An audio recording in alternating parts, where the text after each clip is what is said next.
Good morning. I was told to channel Sagar's energy, so here I am. Bring it up, shouting. Like 4 more levels. Good morning.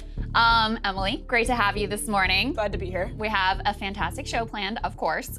Big speech from Joe Biden yesterday, laying out his view of Bidenomics, really making his pitch, his election pitch to the American people about what he has done for the economy and making his case that we should keep it all in his hands. We also have some interesting stuff happening on the Republican side, especially this poll from NBC News about the way that the Republican issue set polls with Republicans versus how it polls with the general electorate, which of their issue planks is actually strongest with the country at large. Kind of interesting stuff there. Lots going on in Russia. Very hard to sort through exactly what is happening right now. Is Putin cracking down? Is he not cracking down? Has he detained some of the people who may have been in cahoots with Prigozhin? We'll sort through that as best we can. Some new, really interesting data about AirBNB and how there's a huge sort of Airbnb crash going on right now. Is that going to have implications for the broader housing market? Big question marks there. And some interesting comments from our commander-in-chief, getting a little confused about what war we are currently involved with. I have a look at AI sex bots. Emily is taking a look at Shein influencers. And very excited to have a panel in studio this morning to debate the merits of affirmative action. This comes, of course, as we are expecting the Supreme Court to rule probably today to get that ruling about whether affirmative action is going to stay or go. The expectation is it's going to go, but listen, you never know. So that's what the plan is. Yeah, that sounds great, and we should start with President Joe Biden. We've got two Biden blocks today because he's been on a roll, really, but he gave a huge speech yesterday, long speech. He was in Chicago, and we want to start with just this soundbite from it so you can get a little flavor of what he talked about. There's a fundamental break from the economic theory that has failed America's middle class for decades now. It's called trickle-down economics. Fundamental economics, trickle down. The idea was, it's belief that we should cut taxes for the wealthy and big corporations. And I know something about big corporations. There's more corporations in Delaware incorporated than every other state in the union combined. I want them to do well, but I'm tired of waiting for the trickle down. It doesn't come very quickly. Not much trickle down at my dad's kitchen table growing up. When I took office, the pandemic was raging and our economy was reeling. Supply chains are broken, millions of people unemployed, hundreds of thousands of small businesses on the verge of closing after so many had already closed, literally hundreds of thousands on the verge of closing. Today, the U.S. has the highest economic growth rate leading the world economies since the pandemic, the highest in the world. As Dick said, with his help, we created 13.4 million new jobs. More jobs in 2 years than any president has ever made in 4 and 2. And folks, it's no accident. That's Bidenomics in action. Bidenomics is about building an economy from the middle out and the bottom up, not the top down. So this was all about, laying out his economic case, what he's calling Bidenomics, and, pointing to the low unemployment rate, the number of jobs created, et cetera, to say, hey, I've done a great job with the economy. That's why you should reelect me. I have a lot of thoughts on this, but first let me go through some of the data because, listen, in fairness, the economic data, I think it's fair to say it's pretty mixed. It's like a very strange time in terms of the economy. On the one hand, unemployment is extremely low. Put this up on the screen.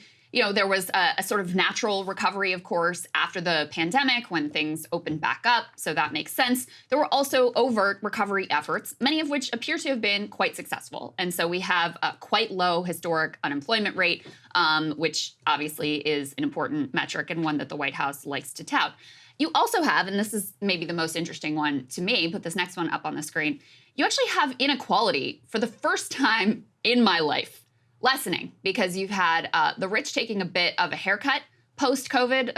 They amassed incredible wealth during the pandemic. They've taken a bit of a haircut post-COVID, and you have the lowest wage workers who, because of the tight labor market, because of the very low unemployment rate, they have actually had wage gains at the bottom end of the spectrum that have been in excess at times even of inflation. So you have workers at the lowest end of the wage spectrum actually doing the best in this economy right now.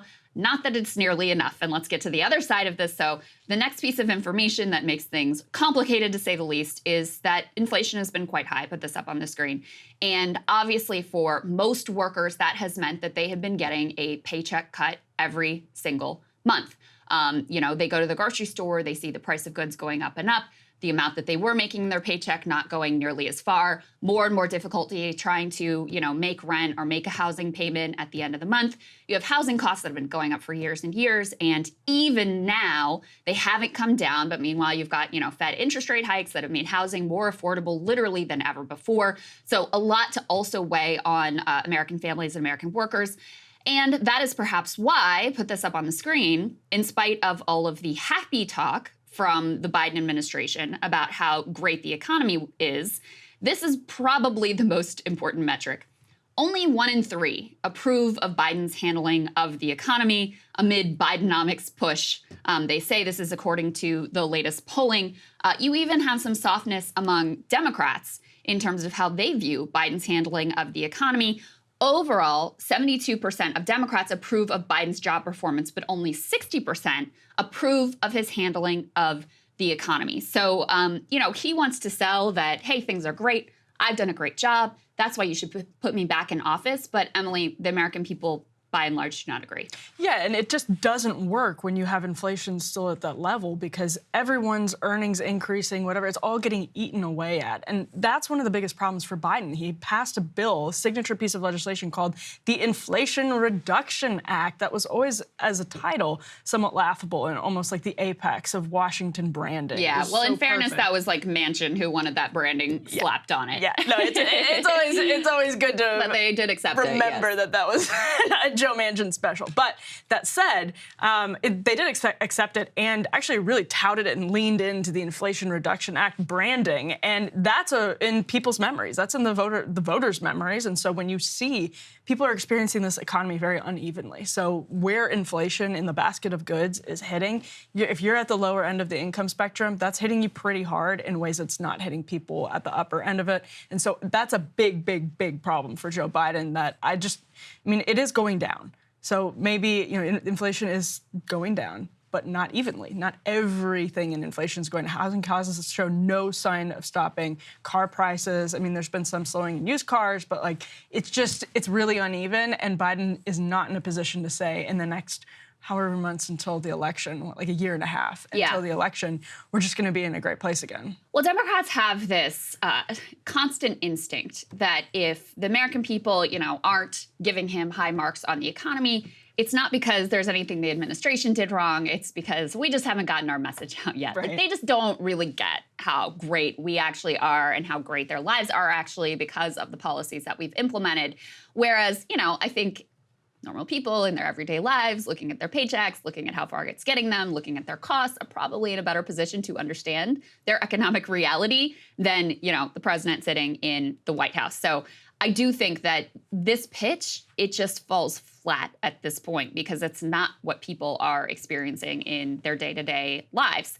And I think if he is going to lean into this direction, I think it's a very difficult political case to make, especially when it's not like last time when he was running, there wasn't a lot of content. There weren't a lot of policy promises, but there was a little bit of something on the economic side. And there was an expectation that you would get another round of checks. That became obviously really critical in terms of the Georgia elections. That is very likely why Democrats were able to win a majority in the Senate, because they had this really clear promise of, hey, if you vote for us, you are going to get a check in the mail that is going to help you out a lot. By the way, those checks did help a lot. And some of the other pieces that were in that legislation, that first recovery legislation, including the child tax credit, was probably one of the most successful policies in recent history. Yet, I think part of why people feel the way they do about the economy is not just that inflation has been high, eating into their paychecks, et cetera, but also because you had all of those programs that were originally instituted that genuinely helped people, that bolstered their savings account, that gave them a little bit of wiggle room, et cetera. All of those have now been stripped away. You've got student loan payments restarting. You've got any pandemic aid program has been rolled back. And so things that people used to have access to, like child tax credit, those are gone, and they're really starting to feel the pain. I do want to say something that will be perhaps controversial, which is that I actually do think that Joe Biden has been the best economic policy president of my lifetime. Now, let me say, whoa, that's a really low bar. But he is the first in my lifetime who has broken at all with the neoliberal consensus that starts in the Reagan era, that is picked up and affirmed by the Clinton era, that, you know, Obama sort of pretended like he might break from, that he ends up being, you know, just doubling down on it. Biden has at least tinkered around the edges of industrial policy, for one. Of, you know, even the student loan debt cancellations, the Supreme Court is probably going to say, partly because the Biden administration didn't do a great job legally justifying it, but they're probably going to strike it down. But that is a real break with the neoliberal era, saying, hey, we're going to do overt debt cancellation. Like, that would be unheard of, unthought of in the Obama administration, in the Clinton administration, et cetera. Some of the programs, as I mentioned, like child tax credit, truly, if you look at the numbers on child poverty, I mean, this was a wildly effective program. The problem with it is that they didn't actually codify it permanently. They assumed that they would be able to put political pressure to keep it going, or perhaps they just didn't really care. And so that goes by the wayside. So there are a few things here that you can point to say, yeah, I do actually think his economic policy, especially at the beginning of his administration, was better than Obama. But again, it's so wildly inadequate for after you've had 40 years of wage, at least stagnation, and probably decline, after you've had decades and decades of neoliberalism, which has really pushed up the cost of healthcare, the cost of education, the cost of housing, made having a basic middle-class life basically unobtainable, that even if you're doing these little, like, tiny improvements around the edges, it's just woefully insufficient for where people are right now. There's this really interesting thing in Axios this morning from economist Darren Grant, who has studied why, in this era, people's sentiments about the economy are not attached to the unemployment level, whereas historically that's been the case. He says, if your wages are, this is Axios paraphrasing, if your wages are outpacing inflation, things look rosy. If not, well, that's quite dispiriting. Yes, no kidding. But he found this time around that it's the real wages that are tethered to people's sentiments about the economy, which is super, super interesting in that it's not always been the case that's why it used to be like, if you have a job, then your spirits are going to be more tied to whether or not you're pleased with the state of the economy, with the president, et cetera, et cetera. That's a really interesting finding, and I think it does get to like big changes in the economy post-Obama, post-Trump, post-pandemic, where we are right now. Why is that different? I think probably because it's just been a dramatic change in the way that our economy is organized. Well, when the minimum wage has been stuck at $7.25 for, you know, multiple decades now, it's the longest time we've ever gone without hiking the minimum wage. Yeah, it's no longer enough to have a job. There's a lot of, you know, do I have a job that is going to enable me to afford anything, to even come close to being able to afford, like, just basic shelter and food? I mean, we talk about homelessness and, you know, the rise in that in a lot of cities across the country. I mean, that comes right down to just housing costs. There is no city in America where you can afford a one-bedroom apartment. We're not talking about living large here. A one-bedroom apartment on a full-time minimum wage job. So, yeah, it's not enough to look and say, oh, the unemployment rate is low.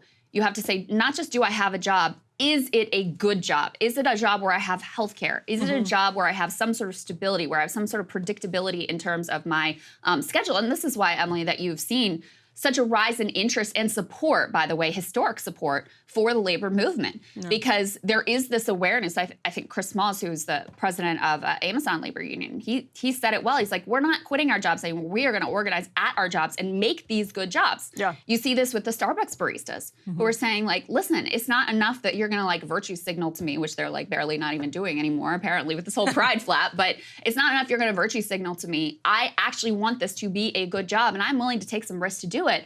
Because since the labor market is tight, like, your low-wage job is not that important to me. I can go somewhere else and get another low-wage job. But fighting to get a job that will actually allow me to sustain any kind of life, yeah, that's something that is worth taking the risk for. You know, that's the Starbucks unionization is one of the more interesting ones, period, because Starbucks actually had pretty good benefits. You know, you got health care at Starbucks. They would pay for some of your college, and it still wasn't enough because in so many cases it was scheduling, it was the bathroom policy, it was all of these different things that contributed to a lifestyle that wasn't what people expected from their employer. And I think that's exactly what we're talking about. Like, why are these these things changing because now it's not the same. You're not able to have a good-paying job and affordable health care and all of these other things in so many different parts of the economy. It's just not normal. It's not healthy for a society, and it's a huge difference from the past. And so it's expectations versus reality, and when reality isn't delivering, then yeah, you're probably going to have a different outlook, even if you have a job, even if unemployment is fairly low historically, it's just going to be different. And I'm glad people are picking up on that. Yeah, so I think the Bidenomics pitch is going to fall flat because it is dissonant with what people are experiencing in their real lives. That doesn't mean that I think Joe Biden is going to lose the election, and that's what's so sad about our current political state. Put this up on the screen. So in a new NBC News poll, Biden's national approval rating is about 43%. That's about where it's been, more or less. Another 10% of voters somewhat disapprove of him. And what Sahil Kapoor here says is, how do those 10% feel about a Biden versus Trump race? Well, half say they would vote for Biden, and 39% say that they would vote for Trump. That group, the lesser of two evils voters, was really important in 2020, was really important in 2022. They're basically the group that prohibited the red wave from appearing, and will be really important again in 2024, because you're very likely to have this Trump versus Biden matchup that overwhelmingly majority of Americans do not want, would like to have other choices, but because our democracy is so frail and broken, they're not going to get another choice really.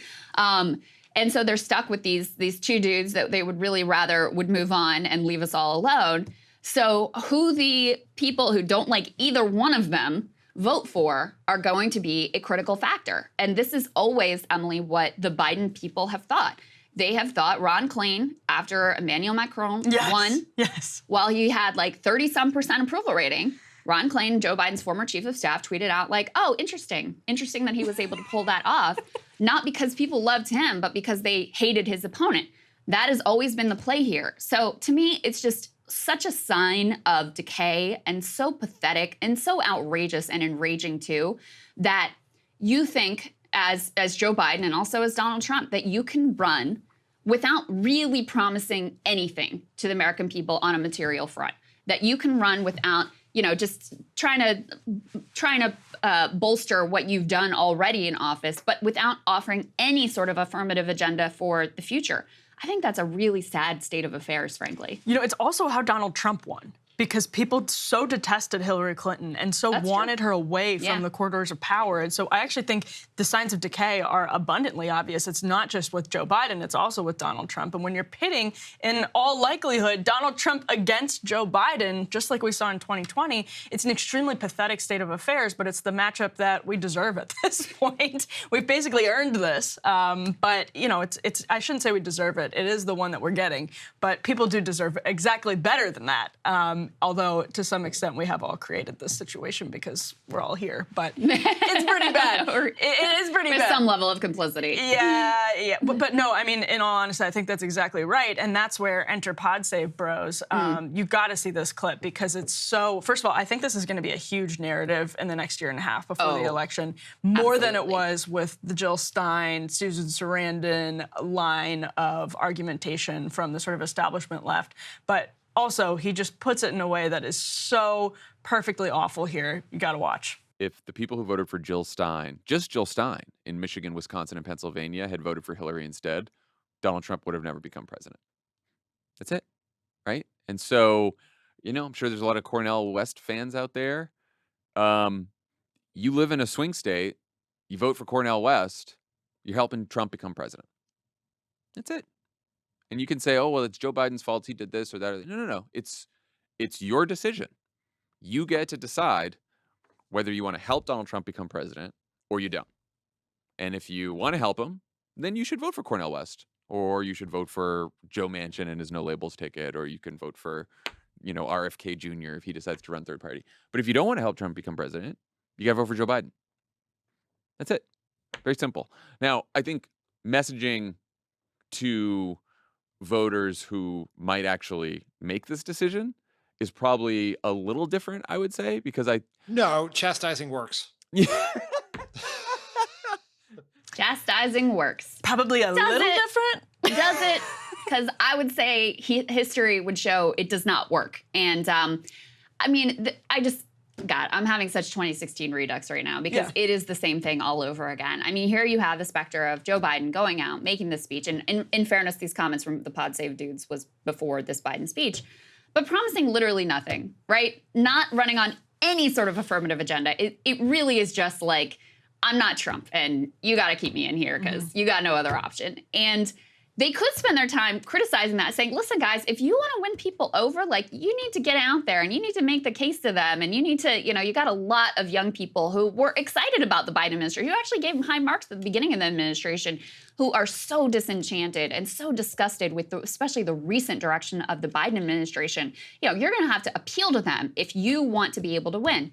Instead, it's, nope, if you don't vote for Joe, you're a vote for Trump, and we're just going to shame and cajole you and hope that that works out because the Democratic Party can never fail. It can only ever be failed, Emily. It's amazing that that people have put microphones in front of their faces because they're constantly just saying the quiet part out loud and like they slip into it sometimes. And you notice like when he sort of took a step back and he was like, now messaging to those people might be a little bit different, as though he's not talking to the public on his podcast in ways that are going to get clipped and disseminated. He's a speechwriter for Obama. That's what Jon Favreau was. He's actually supposed to be persuasive and arguing to a swath of the public that he understands. In order to persuade people, in order to stir their emotions, you should understand them. And clearly, they still do not understand that there are plenty of people in this country that say there is no significant difference between Joe Biden and Donald Trump. If Donald Trump is tweeting crazy stuff, fine, it's not going to have me up in arms, drinking my Starbucks, watching Morning Joe and freaking out with Mika and the gang.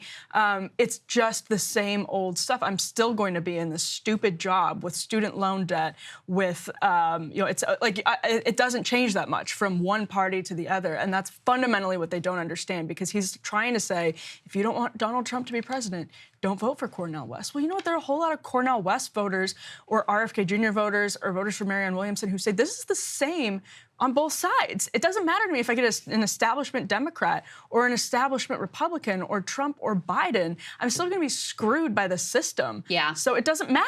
Like, I don't care if Donald Trump is president in the same way that if it's a vote for Biden or Donald Trump, it's just a horse apiece. Yeah. I mean, listen, to be fair, I don't agree with that. I don't either. I think there are a lot of people who view it that way, and I can't really blame them for that. But I don't actually agree with that. The reason that I ended up voting for Biden last time around was not because I was excited, not because I didn't have a million issues with his past record and expectations of what he would do in office. It was a very simple one, which is that my core of my politics is the labor movement, and Trump would put a bunch of union-busting goons in the National Labor Relations Board. Biden would put some people who at least wouldn't totally rig the scales against workers. And that is, in fact, what happened. It's part of what did enable the Starbucks union. So on that metric alone, I was sort of persuaded, all right, that you have to at least lay the groundwork to enable a labor movement, even as I have low expectations for Joe Biden. But as you said, I can't really blame people for holding that view. And with Democrats, they always think, people just don't understand how great we are. No. If they just really got it, if we just came up with a new slogan like "Build Back Better," then they're really gonna understand. We're gonna win in a landslide if we just come up with a new slogan and come up with a great TV ad and pay our consultants more to be able to win people over. And so all of the shaming, all of the criticism goes instead of to the people who are in power, who literally hold the presidency and the Senate right now, and damn close to the House as well. Instead of holding them to account, it's always just oh, what's wrong with the voters? What, why are the voters? Are they too sexist? Are they too racist? Are they too dumb? They don't understand what we've done for them. They're so ungrateful, et cetera, et cetera. Putin's pawns that are seeing dumb memes, and it's changing everybody's opinion to vote for Trump. Yeah. Perhaps, Favreau, as you say, was an Obama speechwriter. Obama was great for Obama in terms of politicians, but he was a disaster for the Democratic Party. I mean, the party has never recovered from the 1,000+ state legislattive seats that they lost under Obama.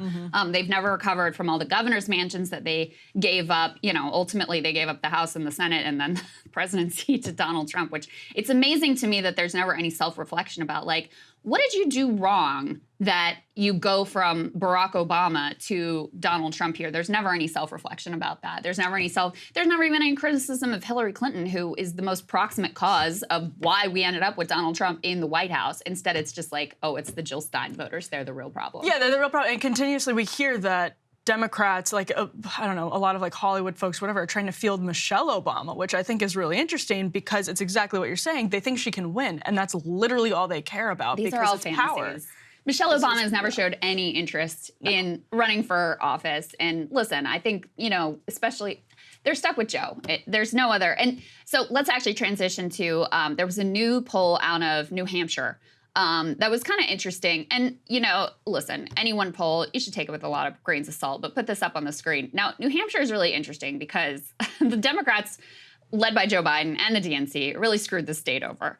Joe Biden did really poorly here last time around. I don't remember, he got like 4th, 5th. It was abysmal, right? He was losing to like Amy Klobuchar in New Hampshire. And so they wanted to put the state later in the order. They wanted to push up South Carolina, where he did really well. And so they did that, but they didn't really think it all through because New Hampshire actually has a law on the books that they have to go first in terms of their primary. And the state is held by Republicans. So even if the Democratic Party wanted to play ball and move things, which they actually don't, but even if they did, they can't because the state has a Republican governor. So Joe Biden is not even going to be in the ballot in New Hampshire. So anyway, here's this latest New Hampshire poll. It's got Biden at 68%. RFK Jr. at 9%, which is lower than where he's been in other recent polls, and Marianne Williamson at 8%. And, a lot has been made of this poll. And I think people should maybe cool their jets on reading too much into one particular poll and the fact that in particular RFK has dropped, about 10 points versus where we've seen him be in national polls because these things are all over the place. But it did raise the question, Emily, that we were talking about is he has really leaned into I'm going to be the podcast candidate. Yes. I'm going to go on Breaking Points, which we really appreciate a couple times. That was great. We appreciated having that time with him. He went on with Joe Rogan, obviously. He's done a ton of podcasts across the political spectrum. And the theory of the case is that this is the new mainstream. This is where you actually find people. This is where you actually reach people. This is where I can get my ideas out since the mainstream media is shutting me out. And I think in particular because the views that RFK holds and leans into, especially in these podcast appearances, are really out of step, frankly, just by polling, whether you agree with them or not, with where the Democratic Party base is. I don't think that having so much this attention in the podcast tour doesn't appear to have aided him at the very least, even if we want to take this poll with a lot of grains of salt. And, I just pulled up what Real Clear Politics has here, and they have polls recently. We're actually going to talk in the next block about a new Wisconsin poll, but the Dems in the Wisconsin poll, it has Biden 49, Kennedy 9, Williamson 3. Pennsylvania, this is a Quinnipiac poll, Biden 71, Kennedy 17, Williamson 5. So Kennedy at 17 in Pennsylvania, Kennedy at 9 in Wisconsin. Yeah. There were some flash polls right after he announced his candidacy where he did really have a sugar high. That seems to be coming down pretty clearly. We'll get more of that in the next couple of weeks, but these polls are an indication, I think, that it's not where it was after his initial announcement. And I think you're right, the podcast candidacy is very different than a ground operation. And I'm sure he knows that. I mean, his people know that. But what people are seeing, and that's a really interesting thing, too, that if you're running, for instance, a podcast candidacy, a media candidacy, like Donald Trump ran, I mean, he at first had no ground operation anywhere in 2016 or 2015. He comes in and he's on media constantly. He's on MSNBC, CNN, he's on Fox. Right. And what people in New Hampshire are seeing is Donald Trump. It actually didn't matter that he didn't have a ground operation. So in some ways, there's this interesting interplay now that, actually, if you do blanket national media, maybe you can get away with having a different ground operation, but that probably won't be the case for anyone not named Donald Trump. Yeah, so, I mean, with RFK Jr., obviously, I have disagreements with him on a number of policies, vaccines, but even probably more importantly, yeah, you might have heard that. Even more importantly, actually, economics, I have a very, different view of what needs to be done in terms of the economy and very different philosophy. But I actually would like it to be the case that you could run this sort of podcast candidacy, that you can bypass the mainstream press, that they're weakened enough that this would work out for you. But I unfortunately just don't think that we're there, especially on the Democratic side. And he has an additional challenge in that, as I just said, I mean, he wrote a whole book that I think had a lot of legitimacy to it, criticizing Anthony Fauci. But you have to acknowledge, like, my views on Anthony Fauci and RFK Jr.'s views on Anthony Fauci are wildly different than the Democratic base. His views on Ukraine, we're actually talking about a poll today where not just Democrats, but actually overwhelmingly, I don't think we should be providing additional military aid to Ukraine. I think we should be using that as leverage to get them to the negotiating table. My views and RFK Jr.'s views are not in line with the Democratic base. And it's something that, that's a key position that he really leans into. So he also has this added challenge of actually the more that attention that he gets, the more that people know him outside of being a Kennedy and a protest vote against a president that they're really not excited about, and they're worried about his age, et cetera, the more they get to know his actual views, the more of an issue it may be for him. So he may have the ironic situation, Emily, that actually the more attention that he gets, the more of a challenge that he has in the polls. I think there are other candidates out there. The person on the Republican side that is doing sort of a similar strategy is Vivek Ramaswamy. Yep. Although he also has, is on Fox News regularly as well. So he does have mainstream media too, but he has really leaned into this sort of like super online persona. His issue set is the like super online, like podcasty issue set. And it's been enough for him to get a lot of attention. He's certainly got a base and followers who are very excited about him and the issues that he talks about. But, is he going to be the Republican nominee? No. Is it going to work out for him in terms of a national media profile and whatever he wants to leverage that for next to, or potentially like Trump cabinet position? Yes. But unfortunately, I think there's still a real limit to how far you can go if you're just leaning into like the podcast route versus having any sort of, ability to garner mainstream media attention. I think the problem also is that it's very easy to fall into this impenetrable bubble in the same way that Hillary Clinton's team was clearly in an impenetrable bubble and sort of isolated and insulated from criticism and from the outside world. If you're running a podcast candidacy, that might actually, apart from just having a more tailored message to one particular crowd, you may also be insulating yourself from different voters. Yeah, you need to touch grass. Voters. You need to touch grass. And the very, RFK Jr. is Californian. The very obvious example is somebody that I really like. He'd tell you the same thing, probably Michael Schellenberger, who ran a gubernatorial campaign case, not that long ago and had so much conversation online around his candidacy. Was able to get some donors because of the media attention he got, and it just didn't translate into votes on the ground. And so I think that's an indication. If Bobby Kennedy has a name, obviously. Like, that name is hugely, hugely helpful in ways that are not necessarily precedented in politics just because of the place that his uncle holds in the sort of public imagination and that his father holds in the public imagination.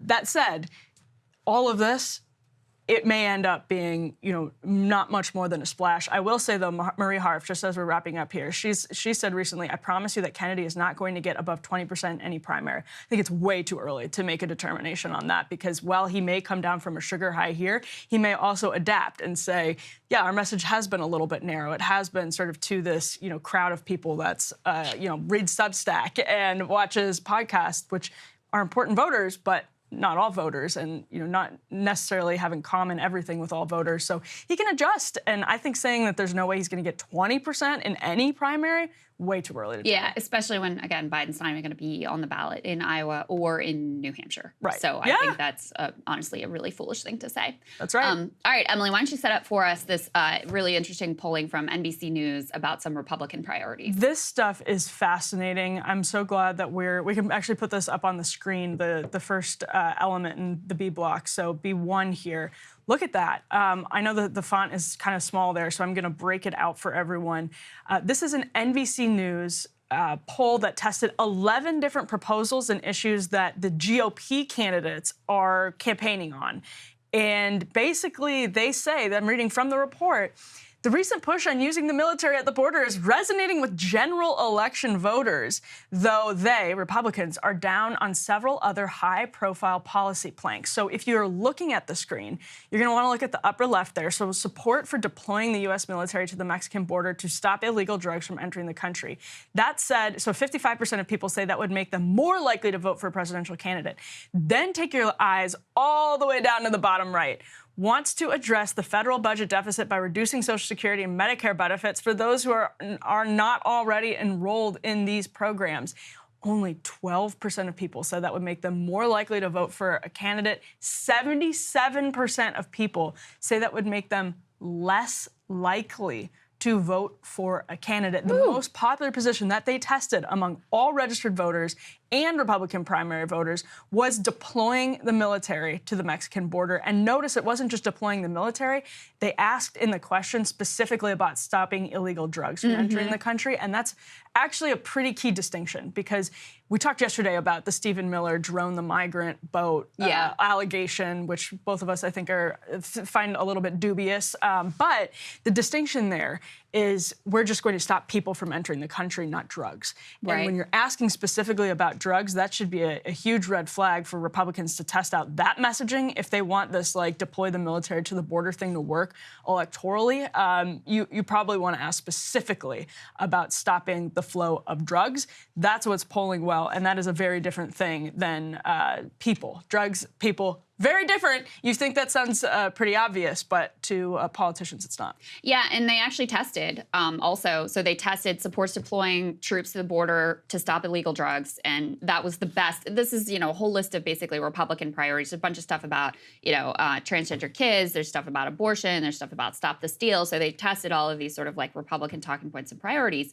And so they tested deploy the troops for illegal drugs, and they tested deploy the troops for immigration. And that did poll significantly less well. It still was among the better polling of the GOP priorities, but it was less effective than stopping illegal drugs with troops. And I think it's a sign of, we're still in, it just keeps getting worse and worse. We had a fair amount of attention during the 2016 campaign about how bad the addiction crisis had gotten, how bad the opioid addiction crisis had gotten, how many overdose deaths, and just what a scourge of America this was. And some of that attention has fallen off, even as the numbers have continued to grow and have really gotten worse and worse. So I think it reflects what continues to be a horrific human toll and pain point with the American public. Even as we discussed yesterday, I think this solution is not the right one. Really, I think the only solution is to legalize, tax, and regulate, and end the war on drugs, because we've been doing this forever, and our addiction rates just keep on getting worse and worse. But I do think it just reflects that human pain that people are still going through. It's interesting, if you go down the list here, some of the places where there's a real divergence between how the public feels about the issue and how just the Republican base feels about the issue.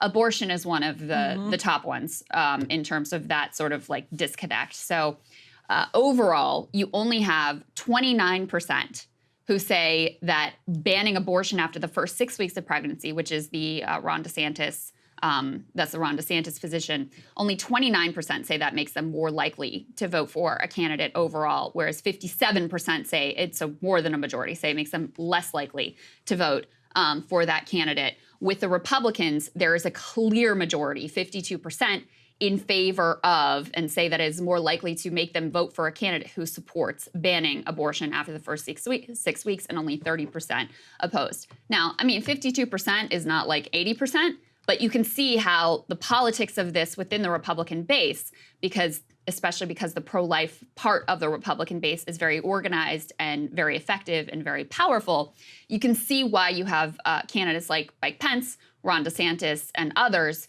who are getting really out of step with where the American people are on this issue. But, obviously within the context of a Republican primary, it makes some sense. But I have to say, overall, Emily, I wish that politics worked more like this, where you go through you have your personal issue priorities, and you go through a list, and how do these candidates match up to that list? But it's kind of precious to think that's how politics actually works. No. And you see it you honestly see it with Ron DeSantis and Donald Trump. Ron DeSantis' whole play was I am going to, on issues, I'm going to do all these issue-based things, policy things in Florida. I'm going to get to the right of Trump on issues like abortion and wokeness and transgender issues. I'm going to get to the right of Trump on all these different issues. It's where the base is. If I just look at the ideological charts and I look at the polling, this is where the base is. And if you ask voters in the Republican primary, they have seen that. They actually do say Ron DeSantis is more conservative than Donald Trump. They just still like Donald Trump. Yeah. Because it's more about like the vibes and the energy and who's going to own the libs and who pisses people off. And it's much more about this like sort of wholesome view of the situation versus let me go through an issue by issue checklist. Yeah, no, it's always vibes. And I actually really like what Benji Starlin of Semaphore said when he tweeted this. He said, always love this NBC News poll where they test generic candidate qualities and positions. Actual voting is much more complicated, but it's a great acid test for relative priorities and which issues are fully polarized on partisan lines or more niche. And you really do see that with the border one. Whereas you see, for instance, with like just to stop immigration or to deal with immigration, sending the military to the border, it's 46-40 with allowing kindergarten teachers through 8th grade teachers to discuss sexual orientation or gender identity, 46-46. Bans on trans adolescents taking puberty blocking medication, 41-44. Aid to Ukraine, 37-40. You see polarization down the line on actually most of these issues, even ones that I think the online right, capital O, capital R, thinks are just like populist across the board, outright winners. Yeah, absolutely. That is not what this shows at all. Granted, that is more complicated. These are different questions than whether you support that, but this is asking whether it makes you more or less likely to vote for someone. In that, the way that makes sense is it a priority for you? Yes. And what do you think of the people who tend to talk like this? I feel like that's actually a huge part of the formula when people are asked a question. Yeah, like that. I mean, I'm always skeptical of these polls because I think people are bad, not because people are dumb, but because people are complex at assessing what their own motivations will be in terms of choosing a candidate. I wanted to ask you, Emily, what do you think of this one? So they asked this question, you know, would you be more likely or less likely to support a candidate who, quote, threatens to penalize or financially harm businesses that make statements on LGBTQ and other issues that they do not agree with? This was a big loser. This was almost as bad as the Social Security and Medicare question. So the overall public, only 12% said that that would make them more likely to support a candidate. And this is basically like asking about the Ron DeSantis Disney situation, right? Yeah. And 70% said it would make them less likely to support that candidate. Even with Republicans, this was a dog. This was the second to the worst polled question. 16% said it would make them more likely, and 58% said it would make them less likely. What do you think about that? Yeah, so I think to apply that to DeSantis, which you're right, I think they're clearly trying to do, is not super helpful because that's such a specific situation and Disney occupies such a unique and distinct place in like a public's idea. So there's something more emotional and specific about the Disney example, but I do think this gets to what we're talking about in that it's about the vibe. So when you're asked this question as a member of the public, you're thinking, yeah, what the candidates I can think of that are talking like this are the ones that like just don't like. These are like the hardcore Republicans, and you know most of the country is not hardcore Republican. Right. So if you're coming to associate these types of policy positions with hardcore Republicans, especially in the middle of a primary, and as Republicans have been gearing up for a primary for the last couple of years, that's an interesting sign to the GOP to say, like, hey, the marketing on these issues, when maybe if you ask them in a different way with more specific examples, you'd get different results. But that just means the marketing, the sort of 30,000-foot level association that the public has with this piece of our agenda, not great. I also think, in fairness, I think this wording is very loaded. Threatens to penalize or financially harm business. I think the language is a little bit loaded and is part of what is driving this result. But it is interesting to me that, you know, this is something that Trump has jumped all over DeSantis for.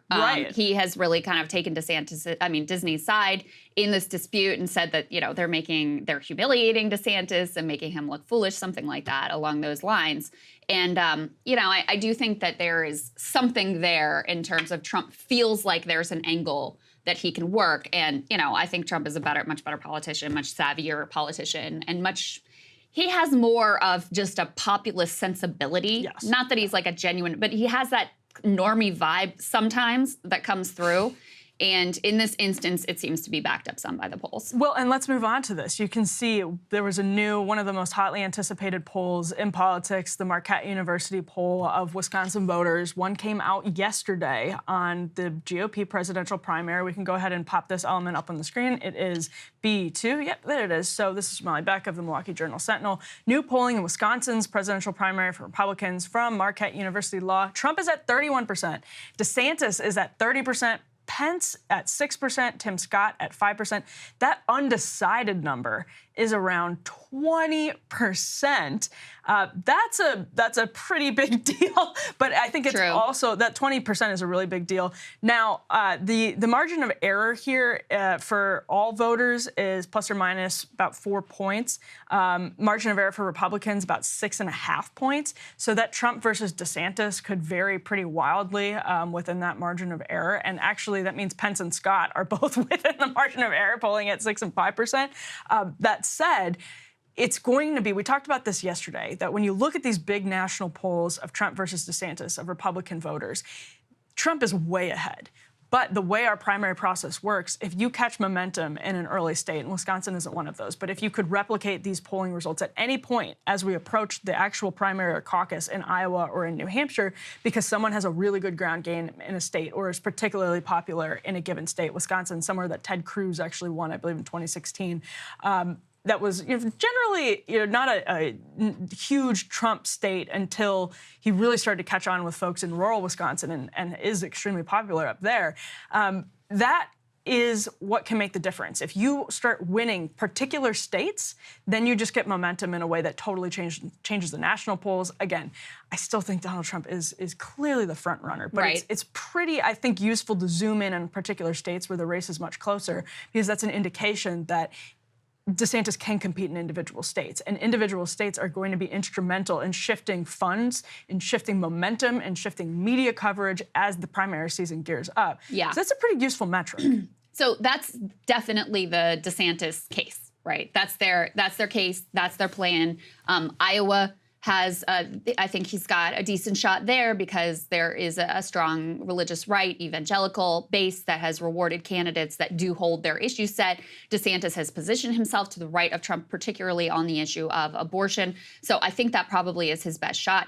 You know, I spent a lot of time sort of downplaying, and I wouldn't say downplaying, but just my honest assessment is I think Trump is going to be the Republican nominee. But if I was to look at this poll and make the best case I can for DeSantis, I think it's very interesting that you have such a high number of undecided. And I think that's perhaps why this poll is such an outlier as opposed to all the other polls that come out that I'm looking at, Trump plus 34, Trump plus 24, et cetera, Trump plus 28, et cetera, et cetera.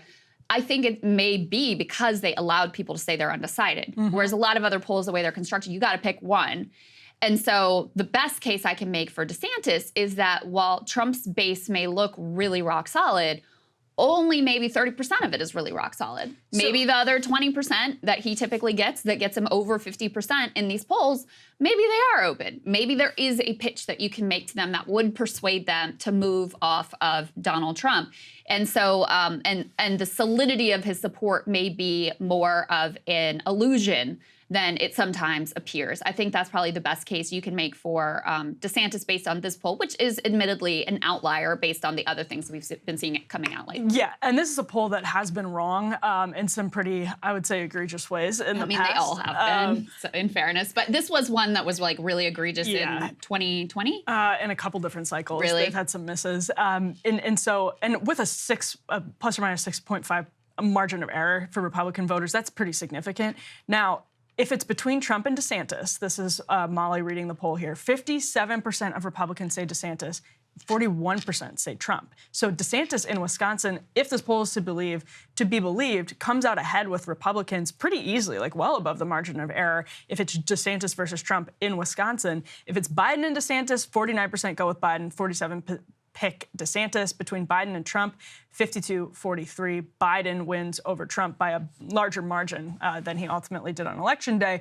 But that number, Trump versus DeSantis in Wisconsin, again, if if this is genuinely an outlier and actually is picking up on something interesting that's outside of what we've seen so far and in a way that really reflects voter sentiment, that's quite interesting. Let's go ahead and move on, guys, to B4, which is a potentially also momentous situation, not just for Republicans, but for all of us in American politics. Put this up on the screen from Mediaite. So apparently Trump is considering getting back on Twitter, basically planning on getting back on Twitter.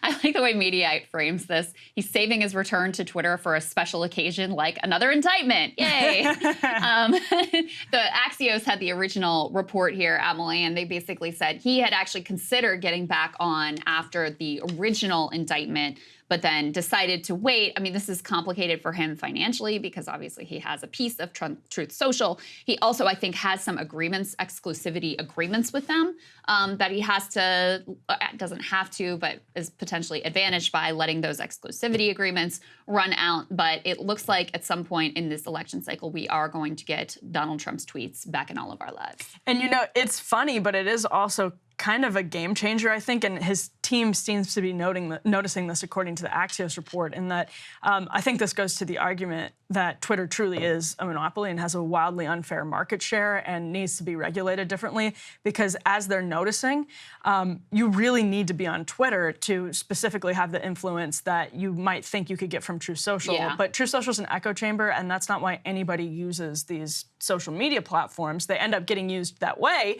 and in a way that creates this like dopamine addiction in some cases. But honestly, you can't get your message out if everyone isn't on the same platform, and that's exactly what's happened to Trump with Truth Social. He, like, even being the former president, basically posts into the void, and every once in a while something breaks through and it will get covered in the media as basically an official statement of the former president, funny as that is, but it doesn't really get the pickup that it used to in the press. And I think everything you need to know about Twitter essentially having an unfair market share is in this report about whether Donald Trump is coming back. I mean, I think social media platforms are basically natural monopolies. Yes, you know, and exactly. I think we need to think of them in that regard. But yeah, with Trump, elite journalists are not on Truth Social. So it's just not in your face every day the way it was when he was on Twitter. And a key source of the Donald Trump power is making the media respond to them, making them freak out about whatever he's saying, being able to drive the narrative, drive the conversation, push the set of issues that he wants. I mean, he is the master. I've never seen anyone better at doing that. And by putting himself in what is effectively like a social media ghetto over on Truth Social, he has intentionally undercut his ability to do that. He's still obviously a very powerful force, especially as he's getting, you know, indicted and probably going to face more indictments. He's going to be central to news coverage, whether he's on Twitter or not. But it has sort of eaten away at his power to drive the narrative. One thing I will say, though, Emily, is I think Twitter was so much better when they really did have the character limits. And I think Trump is such a better poster. A poet is when he's forced to constrain himself to brevity on Twitter. Because what he is posting on Truth Social is just like, it's so long and tedious and repetitive. I mean, I think that is also a small part of why it's not getting picked up as much, is because he just like, the format of the short tweet back when that was still in force, is actually a better format for him. He's a better poster in that genre. I would read like a New Republic essay from you on this. Like that was the extent of my thoughts. That's all I got. There's a great book by Rob Long called Bigley where he analyzes Trump tweets as essentially as poetry. Yes. And like actually breaks them down. It's really funny. But he should update that actually now that Trump has been doing these really long Truth Social posts, because I think it's a great. I have a creative writing minor. This is like the one time it's ever going to be useful. Oh, that's interesting. The analysis of like contemporary poetry where there's no boundaries, that if you have restrictions and constraints on your art, you're going to produce something better. This is wildly unuseful in the context of our conversation right now, but I thought I would. Mom, this is for you. I'm using my degree and getting some money's worth here. You got the quintessential like lib horrible degree. That's amazing. What was your major? Political science. Even worse. Put those two things together. No, I mean, actually, though, like, you do write. You're a writer. Yeah. And I think Taibbi has this very, like, literary sensibility when he writes. Even when I, like, disagree with him, I always love reading his writing because it's so beautiful. So it has a use. Yeah, But it's a good use. a dying art form. Crystal, there's so much happening in Russia right now. It's hard to really understand exactly what's going on. Yes, this is very difficult to sort through. So we're just going to go through what is being reported in the press right now, and always take these reports with a grain of salt, because I think it is very much an open question. Even, I've been talking to our friend Yegor, who's in Moscow, even for people that are there on the ground, very uncertain what's exactly is going on. So first, put this up on the screen. We got this is from Western intelligence officials, so keep that in mind. They are saying that Prigozhin, actually his plan was to capture Russian military leaders as part of last weekend's mutiny. He accelerated his plans after the country's domestic intelligence agency became aware of the plot. And they say that the plot's premature launch was among the factors that could explain why it failed so quickly after 36 hours when Prigozhin struck that deal with Lukashenko, called off the armed march on Moscow that had initially faced little resistance. So the original idea, according to Western intelligence officials, is that he was going to capture Sergei Shoigu and Valery Gerasimov, chief of Russia's general staff, during a visit to a southern region that borders Ukraine that the two were planning. But because the FSB found out about that plan 2 days before it was to be executed, he pushed up the plans and launched this less poorly executed, less well thought out situation, because it was sort of rushed into being. They thought that this kind of bothers me, Emily. So according to this report, Western officials believe the original plot had a good chance of success, but failed after the conspiracy was leaked. And the reason that I took note of that is because the Biden administration pointedly did not say anything about the fact that they apparently had knowledge of this plot, did not alert the Russians, didn't alert the world, et cetera. And if you thought this had a good chance of success, like, that's kind of insane, because you're talking about just like standing back while this mercenary madman takes control of a nuclear-armed superpower and just like crossing your fingers and hoping for the best. Right. I think that's pretty reckless. Yeah, no, I mean, I completely agree. I actually think that's similar to what we've seen with the bridge over and over again. And actually with the bridge, we've seen this with Nord Stream too, is that you see Western intelligence officials basically leaking to the press to cover themselves in a way that actually doesn't make themselves look great. It makes them look like they're either wrongfully assessing situations or not acting in ways that are actually productive. And this is just another part of that pattern as far as I'm reading it right now. Yeah, let's put the New York Times reporting that we have up on the screen as well, which is, additional context. And I think they were the first to report some of these details. They say that a Russian general actually knew about the mercenary chief's rebellion plans. Again, according to U.S. officials, Yevgeny Prigozhin, the head of Wagner, may have believed that he had support in Russia's military. Now, let me tell you why this is really significant. They're alleging here that General Sergei Surovikin, I'm sure I'm screwing that up, my apologies, former top Russian commander in Ukraine, helped to plan Prigozhin's actions last weekend, which posed the most dramatic threat to President Vladimir Putin in his 23 years of power. American officials, they point out, have an interest in pushing out information that undermines the standing of General Surovikin, whom they view as more competent and more ruthless than other members of the command. His removal, they say, would undoubtedly benefit Ukraine, whose Western-backed troops are pushing a new counteroffensive that is meant to try to win back territory seized by Moscow. So the insinuation here is that U.S. officials might be pushing this narrative because, listen, Prigozhin was one of the more effective leaders in terms on the Russian side with his band of mercenaries, one of the more effective leaders. They now have taken him out of play. Not taken him out of play. Russians have taken him out of play. Now, if Surovikin is also taken out of play, well, these two things are quite significant to Ukraine's odds and Ukraine's chances within their counteroffensive, because you're talking about two of what Western officials at least view as the most effective and most competent military leaders that Russia had on their side. And there is fairly credible reporting this morning that Surovikin has been detained by the Kremlin. that he, is expected to have collaborated or at least known about Prigozhin's plans, and so he is, being held right now. That's the reporting.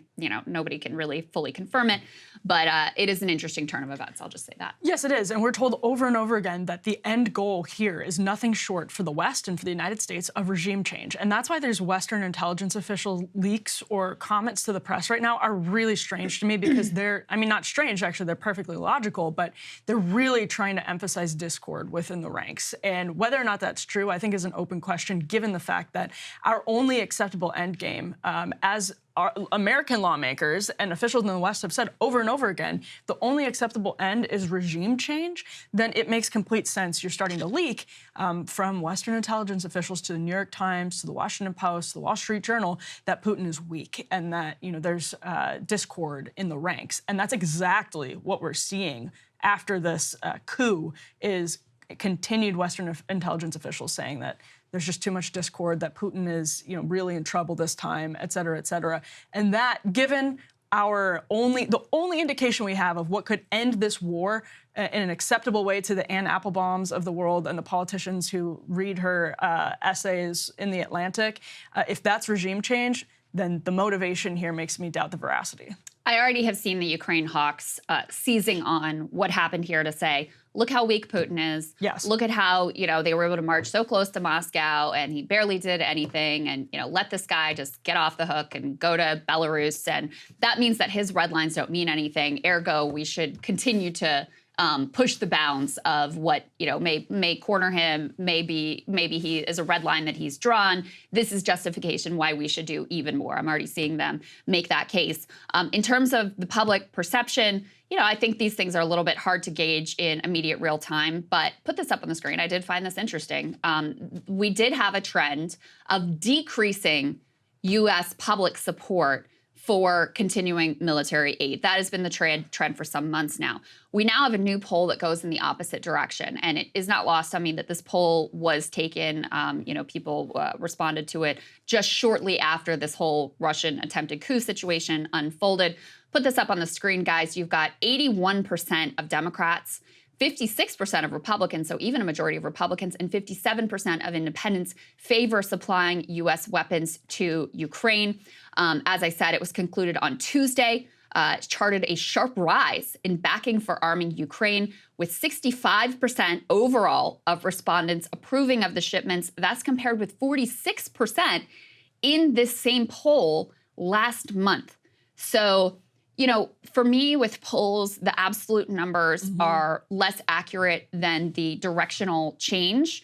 So the fact that in this one poll, you have almost a 20% movement towards in favor of arming Ukraine in 1 month shows me that probably there was a real response to this Russian coup attempt and refocused attention on the Ukrainian cause, made people feel like, we got them on the ropes. Like, we just do a little more, maybe we're going to be able to have an outcome that we want here. So I think it's interesting to see that public movement. It is, and whether or not the intelligence is accurate and the read on the situation that is being pushed in Western media by Western intelligence is accurate, that is exactly I think it's pretty clear that's exactly what the Pentagon and the sort of NATO sect wants American voters to think. And as those numbers dipped, there was clearly a lot of nervousness about it. As Kevin McCarthy started saying, well, I don't know, there was clearly a lot of nervousness about it. And so, again, I'm not actually disputing that any of this may have happened. I don't know. Right. And I think that's the best thing people in the media can say right now is clearly,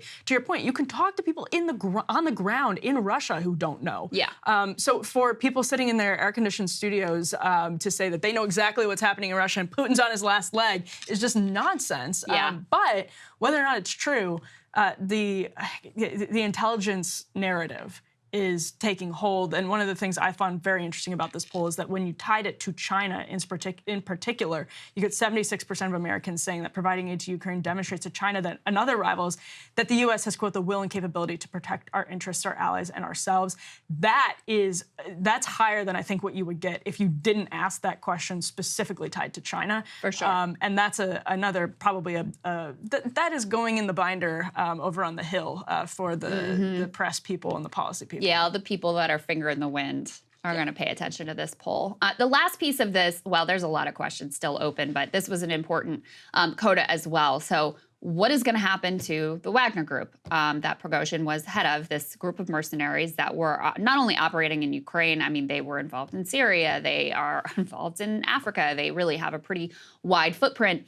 Until recently, Putin denied that they were even linked to the Russian state, which everyone could clearly see through. But now that is being openly acknowledged. And so put this up on the screen. This is also reporting from the Wall Street Journal. They say that the Kremlin is setting out to seize full control of Wagner's global empire. You've got some details here. Russia's deputy foreign minister flew to Damascus to personally deliver a message to Syrian President Bashar al-Assad. You have senior Russian foreign ministry officials phoning the president of the Central African Republic, whose personal bodyguards include Wagner mercenaries. You have government jets from Russia's Ministry of Emergency Situations, interesting, shuttled from Syria to Mali, another of Wagner's key foreign outposts. The rush of diplomatic activity reflected Putin's attempt to play down the chaos at home, to assure Russia's partners in Africa and the Middle East that Wagner operations there could continue without interruption, and that those operations would just now be under new management. There has, even on this question of, like, it would seem obvious to me that Wagner is going to be certainly banned from Russian soil, right? But probably, you know, completely subsumed under the Ministry of Defense, et cetera, et cetera. There's also competing reporting from on the ground in Moscow that from inside of Russia, that the Wagner recruitment centers are up and operational even within Russia, acting as if nothing happened, which seems insane to me. So even with this, there's also competing reporting about where Prigozhin actually is. There was some reporting that he is still in Russia in St. Petersburg, whereas others are saying, no, he's already, he's in Belarus, where he is supposed to be based on the agreement that was struck. So still a lot that is shaking out, a lot of questions about how this all plays out. There's a lot of questions over whether this ends up being just like a historical blip that doesn't really change the course of anything, or whether it ends up being a key linchpin either for the future of, leadership in Russia or the future of the Ukraine war. There's just a lot we don't know. So trying to sort through every piece of information we've got here. Yeah, no, absolutely. And Wagner has been a pretty essential part of Russia as we know it, like to their, as he's put it, global empire, and to the way that they function as a country and as a huge player in the geopolitical stage. So this is a big change, but that would explain why some reports say that Wagner offices, recruitment offices, are still up and running in Russia, because obviously there has to be a way to deal with this in a sense that's not a total divorce. Yeah. Indeed. All right, let's take a look at some interesting AirBNB data. Emily, what do you got for us? I was going to say, Crystal, this is your hobby horse, and actually this data shows exactly why that it's a good hobby horse to have right now, because it's extremely consequential, and the ripple effect of what's happening in real estate is going to start to play a huge role in our economy. I mean, it already is, but what we're going to see sort of downstream of the bigger picture questions. We can go ahead and put the first element up on the screen. This is new data about AirBNB. Look, this is from Nick Gurley. He says the AirBNB collapse is real. And if you look at this chart on the screen, that could not be more true. Revenues are down nearly 50% in cities like Phoenix and Austin. Nick continues, watch out for a wave of forced selling from AirBNB owners later this year in the areas hit hardest by the revenue collapse. And those areas, Tennessee, Phoenix, Austin, Myrtle Beach, San Antonio, Asheville, Salisbury, Maryland. That one I found a little random, but I guess it's the Eastern Shore.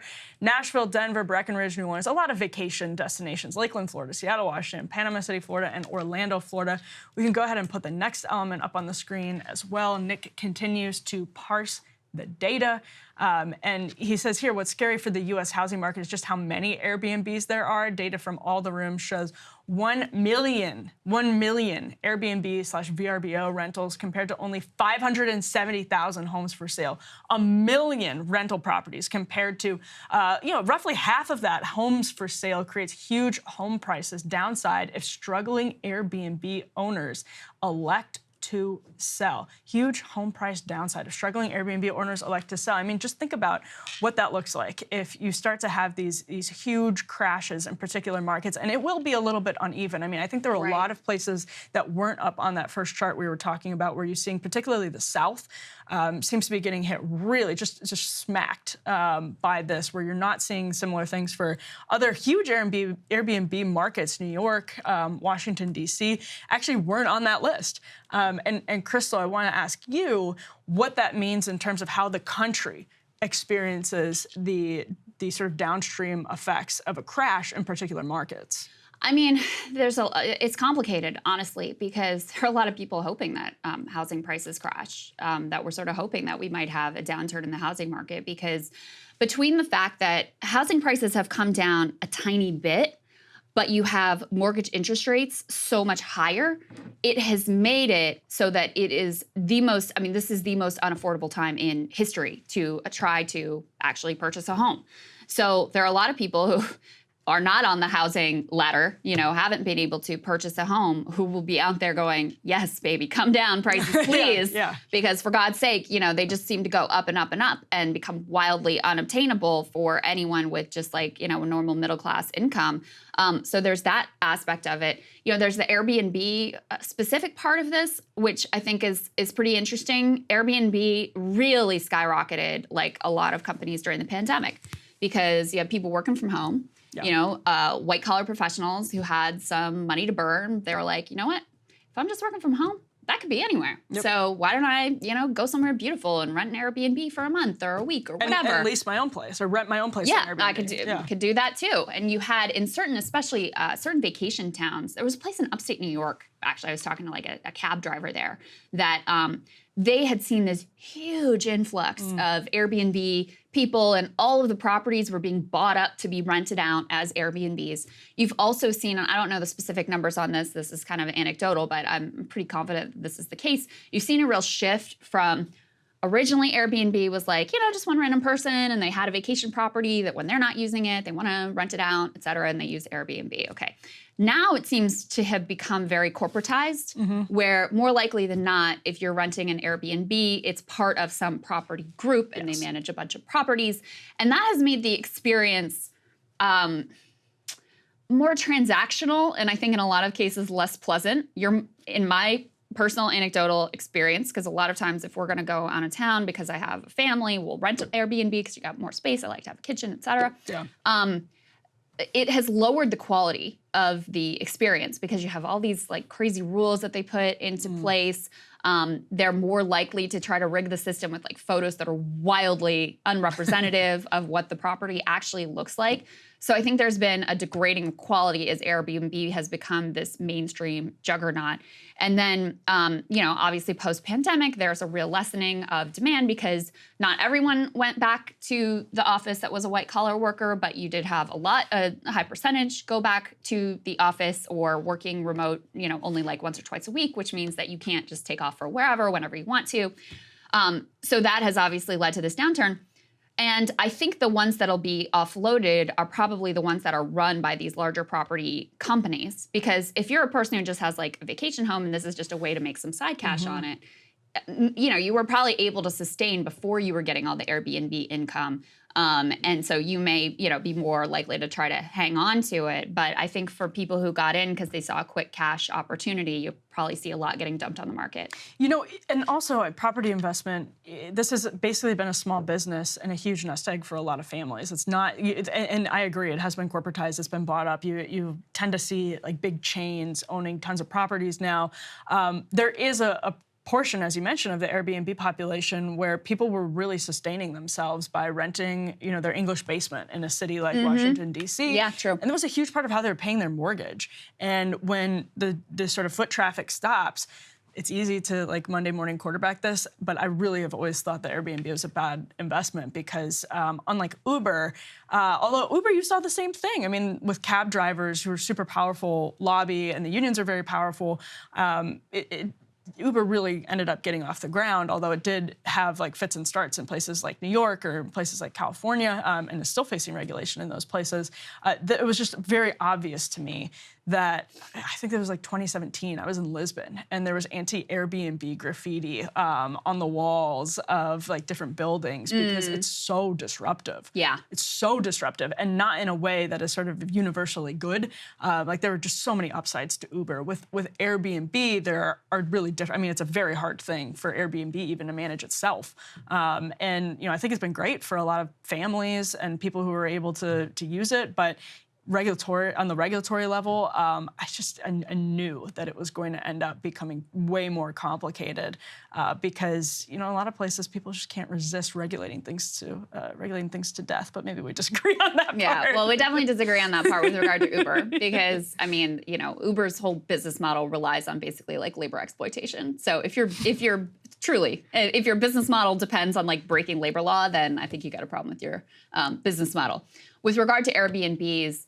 Yeah, I mean, this is kind of like, it's a classic almost like YIMBY debate or NIMBY debate. It is. Because it's one thing if you're in a high tourist area where all the houses are basically rental houses anyway, that's one thing. It's another thing when you've got like, a local community where you used to have everybody being rooted, and now you've got this cycle of young partiers or whoever coming in and out of some of the houses on your street. There's going to be a different level of attention paid to that, I suppose. I saw this article about how apparently there are these apps where you can rent out your pool if you have your own pool in your backyard. Are you aware of this? I've heard of that. People also do it with cars now. There's apps for just your car. Oh, really? People could just come into your driveway and rent your car and go bring it back. That's interesting. I don't mind. I don't hate that one. But yeah, people were, I guess, in these like, nice neighborhoods, they were upset by the fact that you had all this traffic now coming in to frequent these pools. And there's a big debate going on in Montgomery County, Maryland, about whether or not this should be regulated and where are the boundaries between like maintaining the peace in these neighborhoods and letting people do what they want with their private property. So anyway. I mean, a legitimate question. And that's one of these things that really dogs Airbnb, in that like you do have communities that are uprooted by people who don't give a damn about the neighborhood because they're staying there for a couple days. And, they move on after a couple of days. So if they're really loud for a couple of days. They don't care about the property. They don't care about the neighborhood. Yeah, it doesn't matter that they're embarrassed in front of their neighbors or that their neighbors are upset because they'll never see those people again in their lives. Yeah. And so it's just, it is very disruptive. But on that note, so that, like it was clear that there was a real sugar high during the pandemic with Airbnb and even a little bit before the pandemic. True. So, and some of the coming down is going to be good because it means there will be what we could agree on as reasonable regulations, even with Uber. But on the other hand, I think some of it might be a little heavy-handed. That said, it really is going to suck for people who built small businesses on the back of this company that was offering something really cool. No, I actually agree with that. I do agree with that. Very happy to be joined in studio this morning with Congressman Ro Khanna. He just recently took what was, I think, a very courageous vote, the lone no vote on a defense budget nearing $1 trillion. Great to see you, sir. Great to be on the new set. Love the new set. Thank you. Welcome, one of our first guests on here. So very glad to have you. So tell us about this defense vote and how you end up being the only lone vote against it when you have a lot of Democrats who talk about we got to cut the defense budget. You got a lot of Republicans now who at least mouth the words like we got to cut the defense budget. So how does it come down to just you? It was shocking to me. I mean, you have 60 Minutes doing a whole expose about how taxpayers are getting fleeced. Defense contractors are jacking up prices 1,000%, 5,000%, 10,000%, $400 billion of procurement that is unaccountable, where the money is going not to our troops, but in the pockets of these defense lobbyists. And we're approaching a $1 trillion defense budget that is 56% of all of our federal budget. You can't talk about deficits and not talk about defense. So I saw the board, everyone is voting yes, and I was the one lone no vote. I'm hoping more people on the Armed Services Committee will join me, but what I've said is 60 Minutes does a better job of oversight than Congress. Yeah. Well, and there are a lot of Democrats who were elected before Putin decided to invade Ukraine. And I want to ask, let's say hypothetically in a world where Putin doesn't invade Ukraine, do you think this vote goes any differently? Or do you think this is basically the state of affairs in American politics, not just in the Democratic Party and the Republican Party, where you're going to have one lone no vote on cutting the budget here? Well, I don't think it would have made any difference on the Armed Services Committee because the thing we're doing in Ukraine actually is we need to produce more of a defense industrial base for some of the javelins and the stingers. And that's another thing. I had an amendment in the bill to say do we actually make any of this in America, or how much do we make overseas? The Pentagon literally does not know. Great. Of the $1 trillion, how much of it's being spent in manufacturing in the United States and how much we're getting from overseas. And so what we should be doing is building our defense industrial base, But what we are doing instead is lining the pockets of defense contractors on things like the F-35, which have had cost overruns. We've got a B-21 Air Force plane that is far more sophisticated, yet we're still funding the B-1, which it isn't as good as the B-21. I mean, you can just go line by line, and you can point to things that are duplicative, things that are not necessary. We've got over 800, almost 800 bases overseas that were designed at the time of the Cold War. And we have new threats now, new challenges, and it's never been updated. Yeah. So, I mean, I think everybody can see the logic of that. However, you know, this is not the first time where you've had these lopsided votes, or where you've had politicians who say, in theory, yes, we should cut the defense budget, or we should audit the Pentagon, or things like that. But in reality, they never actually vote in that direction or put any pressure in that direction. Is it because of the money involved in terms of, you know, the campaign contributions? Is it because there are so many jobs from these programs that are spread out across the country? Like, why is this such a difficult nut to crack? Well, 3 reasons. One, the defense contractor campaign contributions. I mean, we can't underestimate the role of their lobbyists and the financing that they provide campaigns. 2, just look at my Twitter feed. You get attacked as weak on national security. Do you not want to stand up to China and Russia? Of course, I'm strong on national security. I actually want to be investing in the things that are going to make us safe, in AI, in naval superiority, in the modern technology, and having a defense industrial base, as opposed to the legacy industry that isn't a modern national security strategy. And 3rd, there is this concern with jobs. But you know what? If you really wanted to have jobs, there are many better ways of creating these jobs. I mean, build a defense industrial base in these communities instead of the overseas bases. Put a steel plant. I was just in Johnstown, Pennsylvania. Let's build modern steel, which is going to be necessary. Let's have all defense production and key components being done in the United States. I think people will honestly be shocked to find out that that's not already the case. Yeah. It is. It's not the case. I mean, it's not only not the case that we aren't making our defense equipment in the United States. We don't know. The Pentagon can't tell you which country they're getting what from. And my amendment just says, let's at least track it. But you want to create jobs, just do that as a baseline. Say, make the things in the United States. Well, and that's what's incredibly frustrating, because the argument actually that cutting and having a more precise and targeted budget would make us much more powerful, I think, is clearly superior to the argument that we should just be throwing money in every direction and seeing what happens. But it never seems to win out. And I want to throw that to you as a question with the context that you know better than anyone else, of particularly the politics and the dynamics of being on a committee like Armed Services, and what that means for what your colleagues' different motivations are when it comes to taking these votes. Well, again, I think the biggest fear is this weak on national security, that you're going to be attacked in that way. And you talk to the actual generals, and they'll say it's not how much you spend, it's how you spend it. And have a more precise, a more modern national security strategy. Have a stronger defense industrial base. Think about what the actual challenges with China and Russia are and how you prepare for that. But people are afraid to have these votes. Now, when we go to the floor, you're going to probably have 60 progressives vote no, and you're going to have some people on the Republican side vote no. But until you get those folks on the committee and you start to do the oversight on the committee, things aren't going to change. And there's some obvious cases. I mean, I had held the TransDime hearing where TransDime admitted to basically fleecing the American public. They had to pay $16 million back to the taxpayers because of that hearing. I mean, this is case after case after case. We're not doing the work. But leadership doesn't want to put those people on the committee.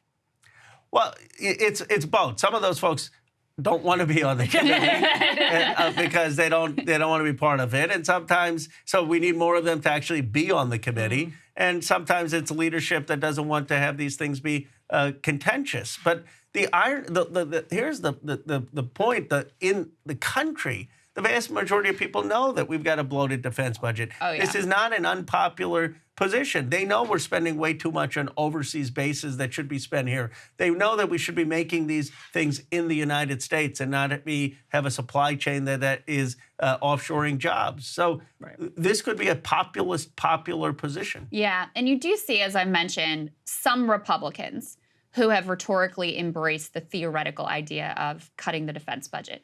Now, usually they're like, we got to take out the wokeness or whatever. That's kind of the direction that they go with it. But you saw during the debt ceiling fight, originally when McCarthy became Speaker, there were some Republicans who were like, part of the deal is going to be we're going to cut the defense budget. And then when it actually comes down to it, not only did they not cut, they actually increase funding.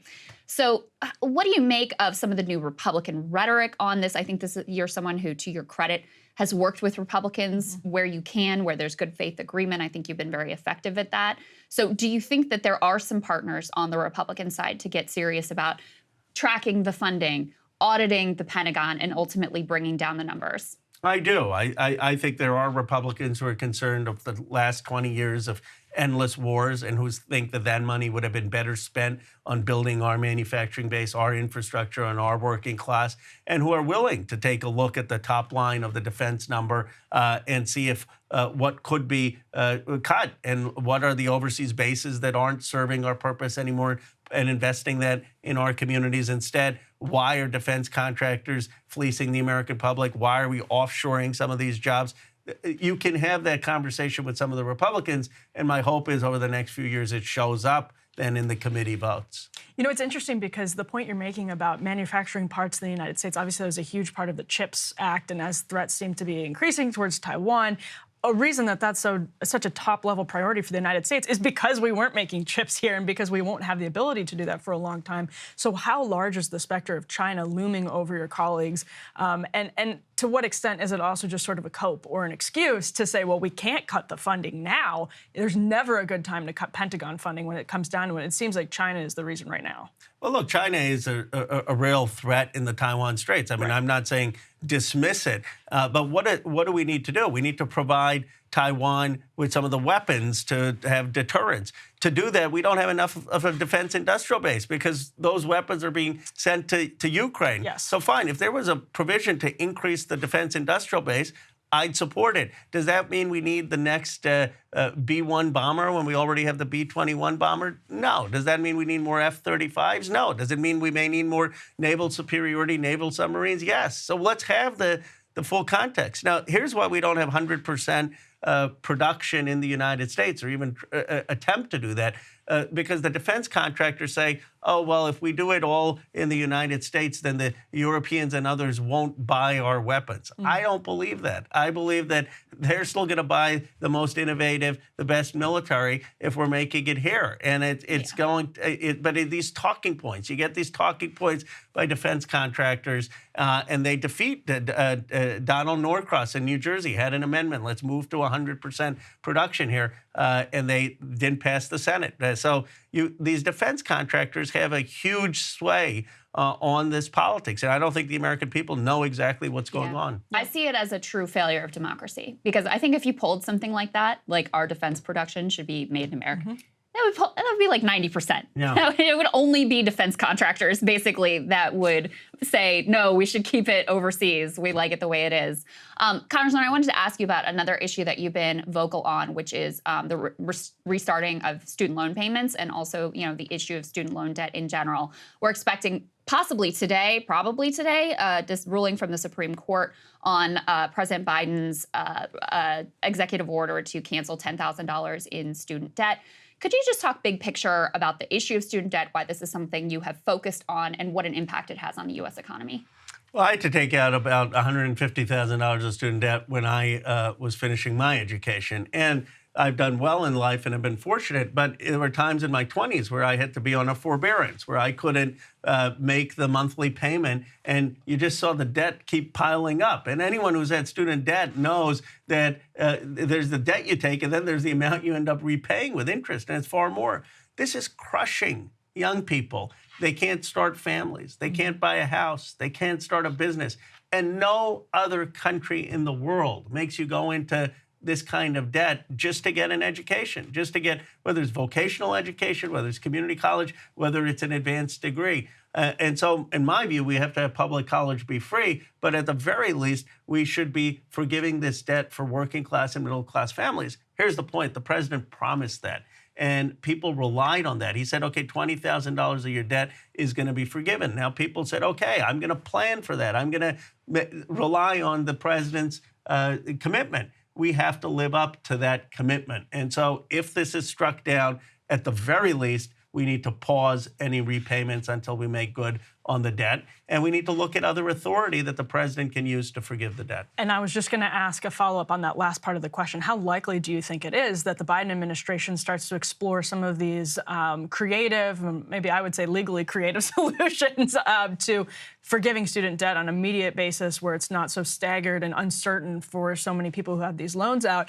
If the Supreme Court makes a decision that people expect it to make here, how likely do you think it is that the administration sort of starts to take a serious look at those other avenues? I think they're going to look at the Higher Education Act as one avenue for forgiving the loans, for stopping the repayment. There's going to be too much expectation, anger, demand from young people around this country, not just in their 20s, 30s, 40s, who've had this debt, to say, we relied on this promise. We need to do something. And by the way, if the economy, if you believe the economists, and there's a danger if it's slowing, the last thing you want to do is to take money away from people, which they're spending on restaurants or on houses, and further slow down consumer spending. It could actually help trigger a recession. Do you see this as a political issue for the president's reelection? Because young people were very important to him defeating Donald Trump in what was, really a kind of too close for comfort election last time around in a few key states. Now you've had his approval rating with young people has really deteriorated. They had majority, favorable among young people when he started his administration. Now it is definitely underwater, and it's one of his lowest performing demographic groups. So do you see this as a real political risk for him too, going into probably another matchup against Donald Trump? I do. I just keynoted the Young Democrats of America convention of 500, 700 folks there. And I said, it's hard to be young in America in 2023. Folks have student debt. And before I could even say anything, people stood up and say, cancel it, cancel it. I mean, this is top of mind for young people. This is something that this is one of the reasons they voted for the president, to help address this issue. And we need to do everything possible to make good on that promise. And young people, they're not unrealistic. They'll be able to tell if we're doing everything. And if we put up the fight and it's not working, but we've done everything, they'll understand. But what we can't do is just throw up our hands if the Supreme Court comes out with a wrong decision and not use all the authorities we have. I believe the authority is there to, at the very least, pause the payments until the debt is forgiven. So one last for you. President Biden, there are a lot of voters who have concerns about his age, about his fitness for office. Even within the Democratic base, you have a majority who say, hey, we'd like to have other options here. We might like to go in a different direction. He has two challengers right now, Marianne Williamson and RFK Jr. The DNC is not planning on holding any primary debates. Democratic Party has talked a big game about democracy. Right. Should the president debate his primary challengers? Well, look, in the past, the presidents have not debated their challenges. I don't think Barack Obama did or Bill Clinton did. But if the polling continues to be very competitive, then they have to look at it. But let's see where we are. What does competitive mean to you? I think that is a judgment call. If it looks like someone is going to be competitive in a state, or if they're actually polling high come the fall, then I think you have to look at it. But I think you have to have that threshold crossed when you have an incumbent president. So do you think that, something like the polling criteria that we had in previous debates, or that the Republicans have for their debates, I think, what do they have it at, like 3% or 5%, something like that? Bumped down to 1%. 1%. Yeah. Anyway, do you think like a polling threshold like that? Because listen, just because previous incumbent presidents didn't debate isn't really an excuse if we're leaning into the, democracy is an important thing and let's have the people have a choice and hear everybody out. No other president has been this age at the time of re-election either. That's fair, but, too. If you just had a 3% or so cutoff, everyone is going to want to get on stage with an incumbent president. So I do think if there's someone who has a serious challenge in a given state come the fall, then you can make a legitimate case. But in the past, none of the incumbent presidents have debated in a primary unless it's serious. I mean, I don't know if Ted Kennedy and Jimmy Carter debated. What I will say is that the president should campaign in all of the states, in New Hampshire, in South Carolina, in Nevada, in Michigan, in the early states, and that we can't just have a rose garden strategy. We've got to be out there campaigning. Do you think he's making the right decision with regard to New Hampshire and Iowa staying off the ballot? It appears to be the direction he's going in. I think he should be on the ballot in New Hampshire. I understand why you want to move South Carolina up, but sometimes that may take a couple cycles, and New Hampshire doesn't have a choice right now under their law, and they have got a Republican governor. What I fear is if for 1 year you just had the Republicans up there campaigning and Robert Kennedy up there campaigning and Marianne Williamson up there campaigning, and the president is not in that conversation, that hurts not just in New Hampshire, that hurts in the national narrative. I believe if the president puts his name on the ballot in New Hampshire, he will win. He would have the support of the senators, the members of Congress. He'd have Bernie Sanders' support. And that's something I've said both publicly and privately. He should be campaigning there. Congressman, so grateful for your time. Thank you so much. Always great to see you. Thank you. Crystal, the show was sort of upended by breaking news, but your monologue is so spicy we simply needed to get to it. Yeah. So what are you looking at today? While the future of AI and its potential civilizational impact continues to be debated, the internet has used the newly available tech in the most predictable of all ways, for porn. Washington Post reports, Meta's new AI lets people make chatbots. They're using it for sex. Here is their lead paragraph. Allie is an 18-year-old with long brown hair who boasts tons of sexual experience because she, quote, lives for attention. She'll share details of her escapades with anyone for free. But Allie is fake, an artificial intelligence chatbot created for sexual play, which sometimes carry on graphic rape and abuse fantasies. Now, Allie's creator, who chose to remain anonymous for fear of professional ramifications, took advantage of Meta's open source technology to make exactly the chatbot that he wanted. As he told the Post, quote, it's rare to have the opportunity to experiment with state-of-the-art in any field. I think it's good to have a safe outlet to explore. Can't really think of anything safer than a text-based roleplay against a computer with no human beings actually involved. Fair enough. Now, Allie is the result of a new open-source playground that has been created by Mark Zuckerberg's Meta. The two big boys in the AI scene right now are Google and OpenAI, which is partnered with Microsoft. Their large language models have been grabbing all the headlines for their sophistication and for the, at times, off-the-walls conversations that their chatbots have been having with tech journalists. But Meta has taken a really different approach. Rather than keep tight controls and secrecy around their own proprietary model, Meta has decided to take the guardrails off, launching an open source model called Llama, which was instantly available to any AI researcher on request. Now, of course, since Meta was not exactly keeping the model under lock and key, all of the details quickly leaked online, leading to a heyday among online tinkerers thrilled to create their own custom AI without the restrictions put in place by Google and OpenAI. Now, it's not like any old Joe Schmo can play with this new technology. You need some technical expertise to be able to use it at all, let alone customize it to your whims. The Verge described the model thusly. It's perhaps helpful to think of Llama as an unfurnished apartment block. A lot of the heavy lifting has been done. The frame's been built and there's power and plumbing in place, but there are no doors, floors, or furniture. You can't just move in and call it home. From a business perspective, this is probably a pretty savvy play from Meta. They were hopelessly behind the big players on their own AI development. So rather than try to compete directly, they just gave away their own crown jewels, allowing the whole of the internet to play and develop it. Meta will then be able to benefit from all of that tinkering being done on their own platform. So the business case here, it makes a lot of sense, but it has nonetheless prompted some pretty justified concerns about where all of this is going. Senators Hawley and Blumenthal penned a scathing letter to Meta CEO Mark Zuckerberg. In it, they slammed him for conducting no risk assessment and demanded to know what steps were being taken to protect the public from this AI unleashed.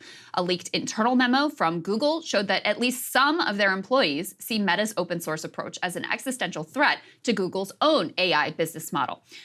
This memo was published by the Substack Semi-Analysis. Shout out to them for getting a hold of it, authenticating it, and posting the info. In it, the anonymous researcher writes, quote, we've done a lot of looking over our shoulders at OpenAI. Who will cross the next milestone? What will the next move be? But the uncomfortable truth is, we are not positioned to win this arms race, and neither is OpenAI. While we've been squabbling, a third faction has been quietly eating our lunch. I'm talking, of course, about open source. Plainly put, they are lapping us. Things we consider major open problems are solved and in people's hands today. Now, we can hardly weep over the damaged business prospects for Google or Microsoft, and in a sense, this memo actually makes kind of a compelling case for the wild, wild west approach that Meta has leaned into. Those like Zuckerberg and Dorsey, who argue for an open source approach, believe that releasing these AI creatures into the world is the best way to troubleshoot them figure out their impact, and understand where the real dangers might lie.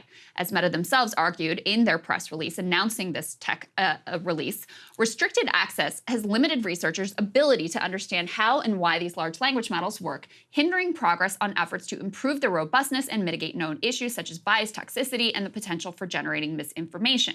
Or, as Meta's chief AI scientist told the New York Times, do you want every AI system to be under the control of a couple of powerful American companies? But there are clearly massive risks involved in this approach as well. What might malevolent actors do with this type of unfettered technical power? After all, any number of top engineers and thinkers in the field have warned of nothing short of civilizational catastrophe and collapse thanks to this tech. Many signed their name to a letter calling for a complete shutdown on further research and development until society can actually wrap their arms around the potential dangers. Now, after tinkering with the Llama model, one Stanford researcher told his colleagues distributing the technology to the public would be like, quote, a grenade available to everyone in a grocery store. Personally, I think both sides of the debate have a point. It is a catastrophe for this tech to be confined to the whims and profit motives of two tech giants, Google and Microsoft, already monopolies. It's also a potential catastrophe to open the floodgates to all comers, some of whom will have more nefarious ends in mind than creating the perfect sex bot. Personally, I think this should have been owned by the people and controlled by the government from the beginning, but that ship has already sailed. And to be honest, pretty pessimistic that this debate even matters. Cat's out of the bag, toothpaste out of the tube, et cetera, et cetera. Best case scenario, custom sex bots for all. Worst case scenario, end times. Should be a fun few years. Emily, I think this inner debate within the AI community about open or closed, and should we just keep it in the purview of these couple monopolies? Should we open it up to the public? Like, what will happen when the public gets their hands on it is kind of fascinating. It is, and I actually think your last point is the best point. Like, it doesn't even matter. Like, it's already happened. The snowball's rolling down the hill. Wrong. I mean, I don't know, because, like, that's the big point. I am sympathetic to every single counterpoint. Everything about needing to be competitive and to get the power out of the hands of a few concentrated companies. I get it. The power is still in their hands, though, because they're the ones that run these platforms. They're the ones that primarily profit from these platforms. And so you're not taking away the power entirely by making it open source. You're still leaving them, very powerful in very powerful positions. And frankly, the security concerns, from my perspective, are wildly outweighing the other concerns. It's not I don't have the same take when it comes to Facebook and Twitter, but when it comes to these large language models, I think the security concerns with hacking, et cetera, are so clearly outweighing the others that it's a pretty settled debate. Yeah, and there's, huge possibility of manipulating the public. As hard as it is already to sort fact from fiction on social media, whatever, when you add into it AI-generated images and videos and voices and whatever, it just becomes very difficult to make sense of the landscape. Yeah, agreed completely. All right, Emily, what are you looking at? All right, well, the Shein influencer tour truly has to be seen to be believed. After some tough headlines and even congressional skepticism, the fast fashion giant brought American TikTok influencers to China this month for a transparently cynical whitewashing campaign, except the influencers fell for it, you may be shocked to learn, and they fell hard. The results were so propagandistic, they would make Pravda editors blush. And these people didn't even realize what they were promoting. Check it out. Day 3.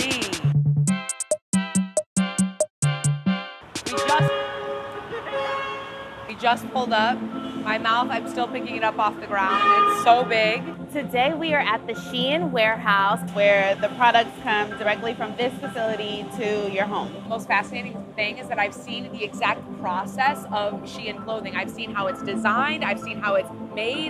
Now I'm going to see how it's packaged and shipped off. And I feel like that's such a unique perspective to be able to see as not only a creator, but a consumer of Shein. All right, rest assured, the influencers have investigated the situation, and everything is under control. In all seriousness, obviously, if a massive corporation pays you to tour their factory in an authoritarian country, it's pretty silly to take them up on the offer and then credulously vouch for them to your followers as though you actually experienced anything resembling reality and not propaganda. If you're not familiar with Shein, which was founded in China but is now based in Singapore, here's just a quick overview from CNN Business. Quote, Shein has enjoyed particular popularity with Gen Z and Crystal because it heavily heavily advertises on apps like TikTok, cultivates close relationships with influencers, and keeps prices low during a period of historically high inflation. Investigations in 2022 alleged that Shein failed to declare that it had sourced cotton from Xinjiang for its products, a violation of the Uyghur Forced Labor Prevention Act. Shein and several other Chinese fast fashion firms have also faced a high volume of copyright infringement accusations and lawsuits for intellectual property rights violation. Critics now also take issue with the company's environmental impact. There's some research on that as well. The details of allegation regarding Shein's labor record just don't look great. A Bloomberg analysis last November reportedly found cotton in Shein clothes could be sourced to Xinjiang, which the company failed to disclose in compliance with legislation that sought to crack down on products made via forced labor from Uyghur Muslims. Whether or not you like that bill, Shein sourcing cotton from Xinjiang and then also choosing not to disclose it is a pretty glaring sign they were probably using forced labor knowingly to make clothes. Here's one government report summarized media findings on Shein. Quote, outside of concerns about forced labor, a 2022 investigation by Channel 4 found a pattern of labor practice violations at Shein-affiliated factories in Guangzhou. In one factory, workers were paid the equivalent of $556 a month to make 500 garments a day. Workers had their first month's pay withheld in order to ensure worker retention. In another factory, workers had no base pay, and they were instead paid 4 cents a garment. These workers were fined heavily for mistakes in stitching or sewing. The report further found workers in Shein factories working 18-hour workdays with 1 day off a month, clear violations of both Chinese labor laws and Shein's own supplier code of conduct. Reuters reported in 2021 that Shein made false statements and lacked disclosures regarding its labor conditions in violation of the UK's Modern Slavery Act. Okay, so here's where the influencer tour gets even more ridiculous. Shein organized this trip literally weeks after announcing plans to prep an IPO by the end of the year. So enter Congress, where bipartisan reps Jennifer Wexton and John Rose penned a letter to SEC Chairman Gary Gensler asking him to, quote, set forth regulations and mandate Shein to certify via independent verification that the company does not use Uyghur forced labor as a condition of being registered to issue securities in the United States. Now, none of this is to cheerlead for overzealous hawks who may be cherry picking because they're China hawks, or to pick on the easiest targets in all of pop culture at the moment, but to call attention to one particular aspect of the grift. Shein used videos of the influencers thanking them and saying things like, quote, it is so nice to look around the table and see women that look like me. One of the influencers who actually apologized after getting backlash said part of the reason actually came down to identity, explaining, quote, especially plus-size content creators were just happy to be included. Mashable ran a headline, interestingly, that read, quote, Shein exploited marginalized women for their influencer trip. It worked. So here's the real takeaway. It's not that fashion bloggers aren't geopolitical geniuses or that China's labor record is highly suspect. We know all that. It's how vulnerable we are to Chinese propaganda intended to exploit our divisions and weaknesses. Shein, by the way, is a top TikTok advertiser. How can they trick big American social media accounts into whitewashing an economic powerhouse's labor record? Well, they can prey on identity politics. It's just a reminder that not only are some of these identitarian fixations used to divide and distract in the U.S., they're being used to propagate exploitation abroad, and they're continuing to weaken us then globally. Crystal, Shein is a really interesting company, and obviously some of this is like preliminary investigations, and it hasn't fully been fleshed out, partially because Shein is so new. But I think it is interesting that the influencers were so vulnerable to this obvious propaganda to the point where they turned around some of them, a couple of them, and apologized right away. So were these women, they're like Shein influencers, like their thing is to like buy Shein clothes and like, model them and whatever? Yeah. Interesting. I mean, because that sort of makes sense. Like they want a reason to continue to use this brand and, you know, for their own careers and not feel bad about it. Right. And so, yeah, that makes them open to being manipulated in this way. But I guess the hopeful part is that at least online, people didn't really seem to be buying it. I mean, there was a huge backlash to this. Right away. People saw right they're like, oh, an influencer toured the factory, and now we're like, oh, no labor rights violations here. It's all fine and good. Nothing to see. One of them said, truly, this is one of my favorite clips from it. One of them said, we were the only ones sweating in the factory. Oh, my God. Jesus Christ. Yeah. Well, and the other thing is, like, I guess it does make me hopeful that even though young people, obviously, you know, diversity is important to them. There's a lot of core, like, social justice goals among the younger generation. I do think there's a little bit more awareness of the way that representation only is used to mask like deeper goals that may be more threatening to capital and to power. Right. And so when I see that, I actually find it very encouraging that people are not taking like the virtue signaling or, you know, the fact that it was all Black and brown women that were brought on this trip as like, oh, that means they're the good guys. Right. They saw right through it. And I find that really encouraging. I just want to say, because you mentioned my, my daughter, who's 15, who I mentioned a bunch of times on the show because she's amazing and I love her. Probably 2 summers ago, she was like, oh, check out these bathing suits. They're so cute and they're so inexpensive. I'd never heard of Shein before. And so we ordered some of the bathing suits and they were not really as outrageous. I mean, it's just really cheaply made, doesn't fit well. And then when I found out about the, like, all the labor rights issues, which when something is that cheap, I should have known right off the bat that there were probably gonna be problems there. I was like, all right, I think we're good on this front. Well, I'm like literally wearing H&M right now. And I just think, and that's, I think, an important point. Like, yes, you're going to see lawmakers cherry picking things like Shein and TikTok, even though our own corporations in some cases are completely guilty of really bad labor violations, really bad civil liberty violations. And so it's true that like there are going to be hawks that are going to beat this horse, you know, over and over again. Yeah. But I do think, like China and Russia, we've seen a concerted effort from both of those countries to say Americans, and for some very good reasons we should be proud of as Americans, are very focused on X, Y, and Z. This can be helpful to us. And we're very easily divided and distracted. Yeah, it's not just Xinjiang. Like, I remember a number of years ago, there was a horrific factory fire in Bangladesh. Do you remember that? A bunch of workers who've been like locked inside so they couldn't leave, died in the fire. And it turned out they were doing work that was going out to like all kinds of major American brands. I think I remember something, but I don't want to say any of them wrong, like falsely accuse someone of being involved in this that wasn't actually involved. And, you know, lawyers are probably not like that, but it was a bunch of major American brands that were sourcing clothes from this factory. So it is a huge global issue that that they really haven't done much to deal with. Yeah, I mean, we're all basically complicit, and it's one of those very hard things to extricate ourselves from, but we're trying. There you go. So we are very excited because we have a panel in-house who's going to join us in just a minute to talk about affirmative action on the merits. Let's get to it. So guys, as we've mentioned a couple of times, we're expecting some big Supreme Court rulings, in particular on what has always been a contentious issue of affirmative action being used in college admissions. So we thought we would set up a little panel so we could debate the topic on the merits, not necessarily the legal rationale, but the actual merits of the policy. So very happy to be joined this morning by Michael Starr Hopkins. He is an op-ed writer for The Daily Beast and longtime friend of the show. And also Delano Squires. He is a research fellow for Heritage Foundation and new friend of the show. Great to have you, Delano. Thank you for having me. So let's just start by making the case. Michael, I'll start with you. What do you think is the case in favor of the policy of affirmative action? Across this country, we've had systemic racism. And so when you look at things like redlining, income inequality, I mean, you can look at DC as a perfect example. When you cross into Anacostia, the schools are failing. But when you go to Chevy Chase, Maryland, 10 miles away, they have marble floors. They've got teachers with master's degrees. Those things matter because at the end of the day, income inequality shows up in very different ways. So Black Americans, our income is $45,000 for the average median African American. But for white Americans, it's $75,000. And when you start to have those kind of disparities, it affects you all the way up. And so I think in terms of affirmative action, what they're really looking at is trying to level the playing field. It's not perfect, but I think it's been something that's been important, not just for African Americans and Hispanics, but for white Americans as well, because it teaches the differences in what's going on in society. Black Americans can give perspective, and white Americans can learn from those perspectives.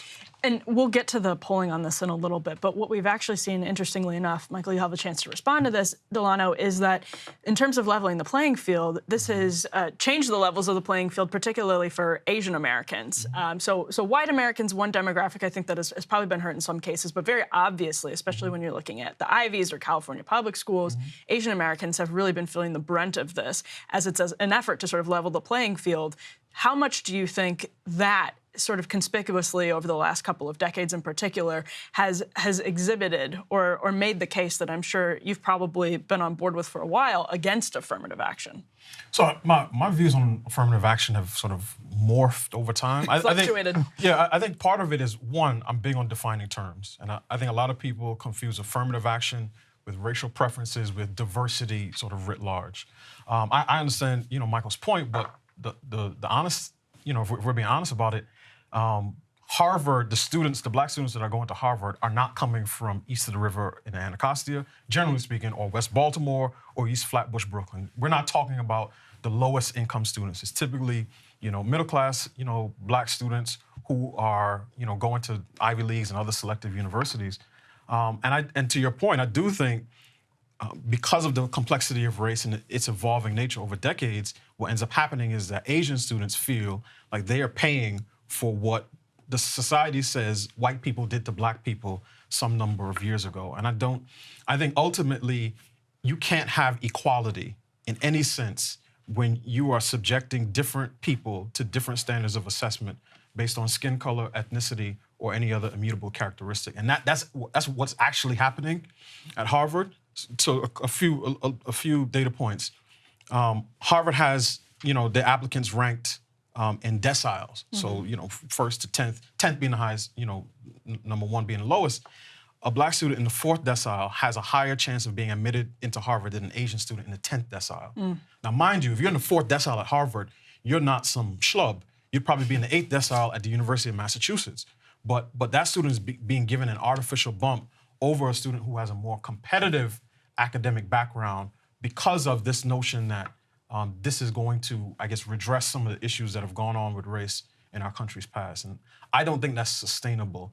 And I think the biggest reason why, and I think Michael knows this and would acknowledge this, is that racial preferences are unsustainable because it's something that its proponents demand but will never claim. Because we'll say, oh, we need racial preferences to keep the Ivy Leagues diverse. But then any particular black student who's there say, oh, you only got in because of racial preferences. They say, oh, no, that's not true. I earned my way here. So those two things are irreconcilable. And none of us want to feel as if we're being tokenized. So I hear a few arguments there, Michael, to get you to respond to. So number one is that the policy is discriminatory towards Asian Americans. I do think that there's some evidence that backs that up.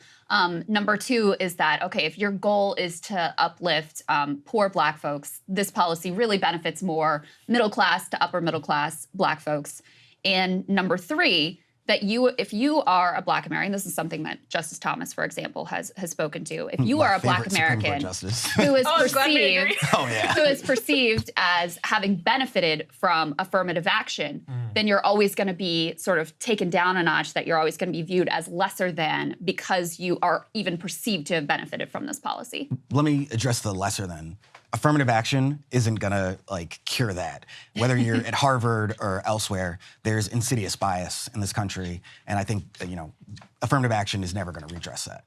But what it can do, and I actually disagree with the idea that black people aren't going to Harvard from poor schools, because when you look at the numbers, most African Americans who are going to elite universities are first generation college students, and so I think the idea that somehow it's going to make African Americans feel like they didn't get there on their own or they didn't deserve to be there, I think that's, no offense, intellectually lazy, because at the end of the day, African Americans are starting on first base, and you're seeing a lot of white Americans just based on things like redlining, neighborhoods, funding, starting on second or third base.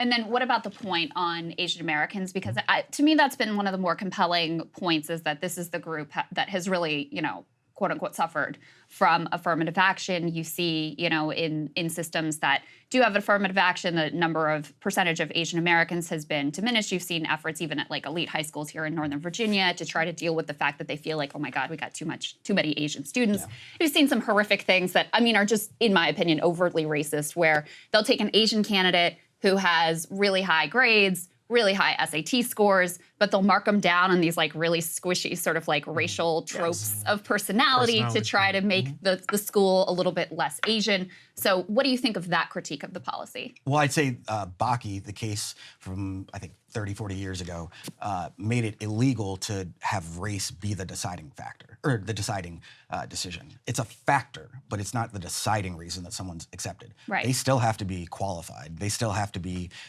meeting the threshold to be accepted. But once again, I think it's the idea that if you're starting here and the other person is starting here, then we've got to balance that out.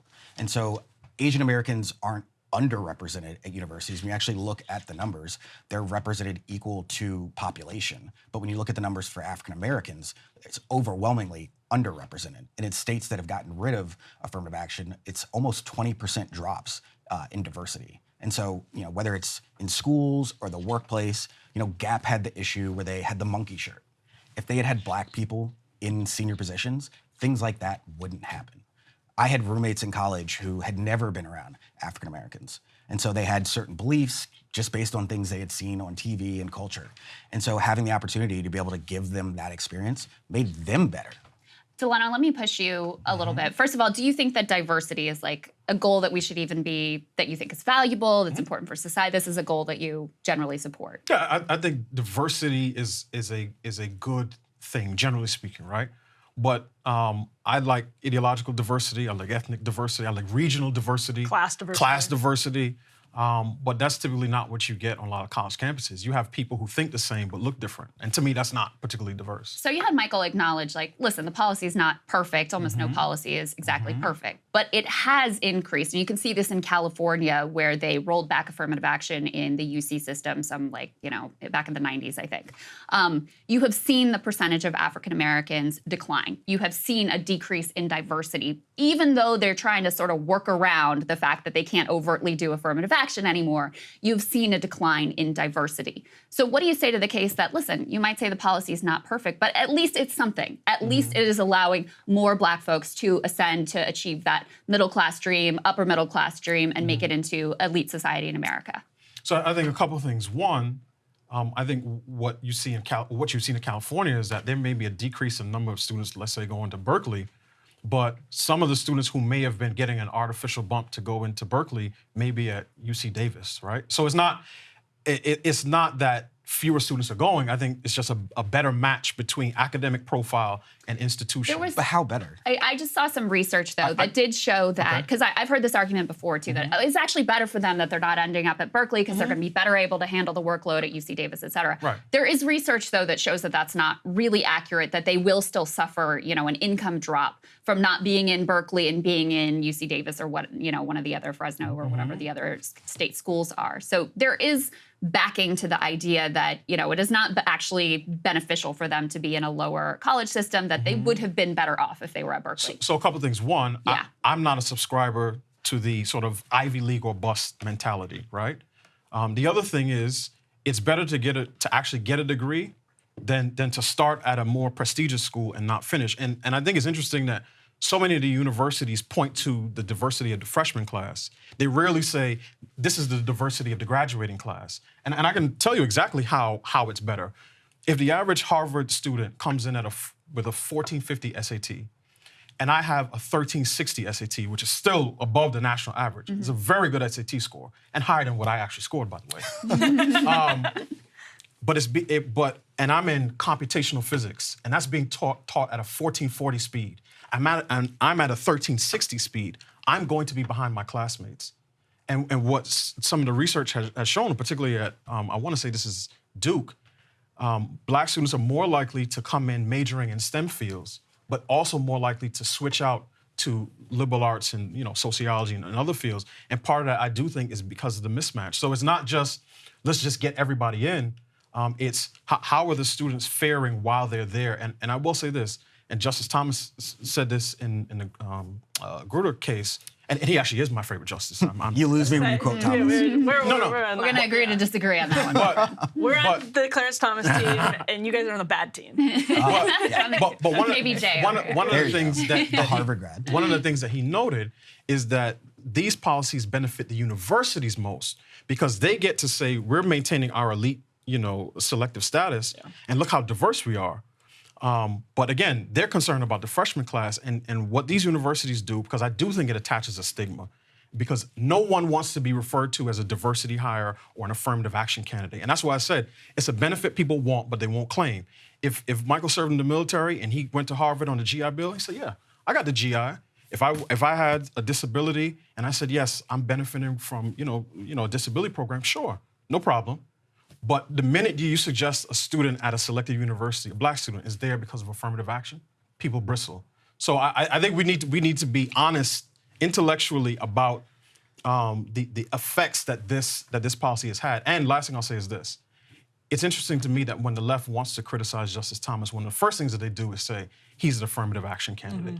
He only got the job because he's black. I've never said that. But I will. So before we get to the polling, I do want to toss to Michael a pretty important question. I think in all of this debate.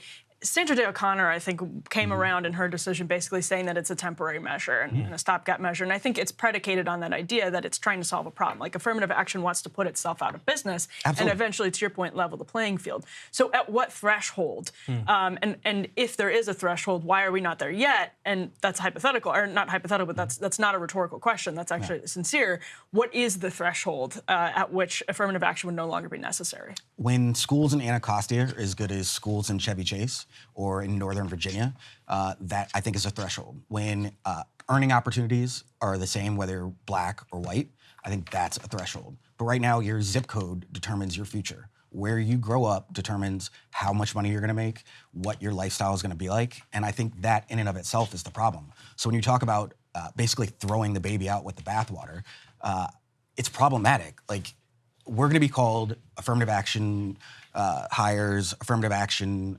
admittance, whether we're there or not. Like, there are heavily white schools in Appalachia that are nowhere near Chevy Chase and are probably much more similar to Anacostia. So I guess why is race still the best proxy when it's a class conversation? Because there's a historical factor to this. Agree. And when I get pulled over, they don't see me as lawyer Michael Hopkins. They see me as a threat. And I think you've got to look at the historical aspects to all of this.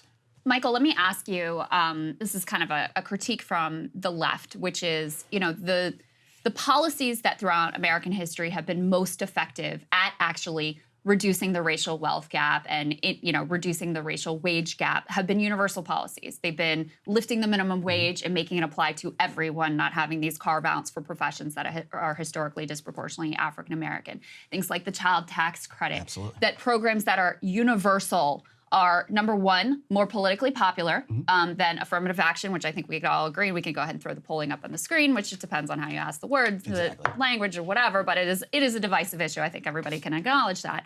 So why not focus the political capital on something like increasing union density or lifting the minimum wage or achieving universal health care, which may actually be more effective at the goals that you and I both share?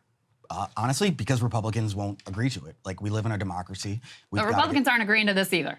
Well, yeah, but this was built in. When LBJ put this system in, he said it's not enough to open the doors, but we've got to level the playing field so that people can walk through those doors.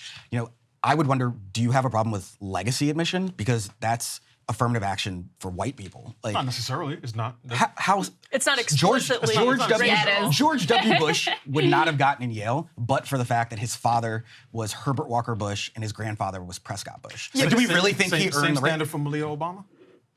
So you can use one example. No. I'm just asking you. That's third generation Harvard. That is a red herring. So you take the first black president, and use his daughter as the one example of how affirmative action works. I'm an equal weights and measures guy, right? So if it's like when the left talks about class and billionaires, right? Eat the rich. They love to talk about Bill Gates, but Oprah Winfrey's a billionaire. Is she included? So if you say you're against legacies, how many black billionaires are there? I have no idea. Exactly. But again, there's not very many. That's irrelevant to the point at hand. I like to focus. Racial preferences at selective universities don't have to do with how the police see you or all these other issues, because at the end of the day, that does not correct the issues in K through 12 education. And one of the things that the left does not result speak of about, redlining. We can get that's a different segment. One of the things that the left does not speak about as it relates to education is family, home environment, the ethnic breakdown, Asian, white, Hispanic, black, that you see in admittance rate to Harvard tracks SAT scores. It tracks the number of hours that students spend on homework, both the number of hours and the percentage of students that spend 5 days a week doing homework. But then what the left says is, no, we have to correct these issues at Harvard and Duke and North Carolina. But Delano, I don't think that's actually fair, as someone who has had some critiques of the affirmative action policy, because the left does talk about things like child tax credit, things like paid sick leave, things like paid family leave, which may not be the way that you talk about families. Correct. But is certainly a policy that helps support families, helps enable people to have families, helps enable people to have healthy families and maintain a marriage, which could be under a lot of financial stress. So I don't think it's fair to say that this is the only policy that they focus on when there are a broad range of policies that have been discussed and some of them implemented even under the Biden administration that are targeted directly at families. I think it's interesting that you say that. Let's go back to a Harvard alum. President Barack Obama, to his credit, and I will give him credit for this, is the last president I can think of, particularly the last Democrat, national Democrat, who regularly spoke about the importance of marriage, fatherhood, and family as it related to social outcomes. In 2016 and 2020, the Democratic National Party took those references out of their party platform. And now, if you want to talk about family, it's child tax credit, it's maternal health care. And I'm not against any of those things. I'm not against, paid family leave. But that's a different conversation than saying the ideal situation for every child in this country is to be raised by two married biological parents in a low-conflict, loving home. Hold on. The job of the federal government, though, is to set the policy landscape, right? It's not to get into people's lives and tell them you should be married or you shouldn't be married. You can, by having a policy of, for example, the child tax credit or lifting wages so people can afford to support a family. That's the job of the federal government. So that's why it makes sense that is the conversation that is happening at that level. And by the way, I do find it, you're talking about what the left does, et cetera, I find it very selective that the right loves to claim they care about families and might even say, like, oh, in theory, I support child tax credit. But when brass tacks came, I didn't see any Republicans supporting the extension of a child tax credit. And I'll just very quickly, because I think you're going to say something similar. As the welfare state has expanded, so has fatherlessness among not just black kids, but kids in general. When has the welfare state been expanding? I mean, Bill Clinton ended welfare as we know it. So the idea that the welfare state is expanding, I think, is belied by the evidence. It's a pretty stark contrast pre-LBJ and post-LBJ. And the trajectory of the black family has been one direction since then. And we may disagree about correlation there, but it is clear that since America created a bigger welfare state, fatherlessness has expanded. But you have to look at crime for that. I mean, when you look at the fact that you've put black people in neighborhoods because of redlining, because of historical inadequacies, put them in neighborhoods where they have failing schools, lack of job opportunities. Anacostia doesn't even have grocery stores until like 5 years ago. And so you set people up for failure and then basically say, but it's your fault. I want to shift the conversation a little bit because there's. I want to respond to the Go ahead, point respond to the point. I agree. The job of the federal government is to set policy, right? Yeah. But politicians, including the president, they have a purse, they have a pen, and they have a pulpit. And politicians have no problem using their bully pulpit to say, you should think this. The last, particularly 3 years. Do you really think that if Joe Biden got up there and said, you should stay married, or you should, there's so many other factors that go into that. I don't think that would, solve the problem. Can I answer your question? Yeah. I take the position that in city after city across this country, if every sign that said Black Lives Matter said marriage before carriage, and every politician was as resolute in talking about the importance of the natural family as they are about telling white folks how they should feel about black people, I do think that would make a difference. Have you met Donald Trump? You can't talk about family in the left. Trump is not my standard, but continue. I mean, you talked about, specific people. Donald Trump isn't about the family. I mean, he's had multiple marriages, I mean, listen, prostitutes. Joe Biden's family is under, attack right now, some of it justified, but he certainly talks about his family and, uses that as a model of, clearly fatherhood and his family is important to him. But I think we just have a very philosophical difference here, which is that you put it more on the individual, and I put it more on the systems and the structures that are in place that make it very difficult for people to be able to afford a family, stay married, get a house, get that, middle class sort of bourgeois stability that is the core of the American dream. So we'll put that philosophical, ideological difference to the side, because one piece that I'm very curious about is, I mentioned before, California affirmative action has been dead for a while in terms of the UC system. And they've used some proxy workarounds that are basically like looking at class instead of looking at race. In Texas, they have a program where the top 10% of high school grads at all, high schools within Texas, that they are admitted to the UT system.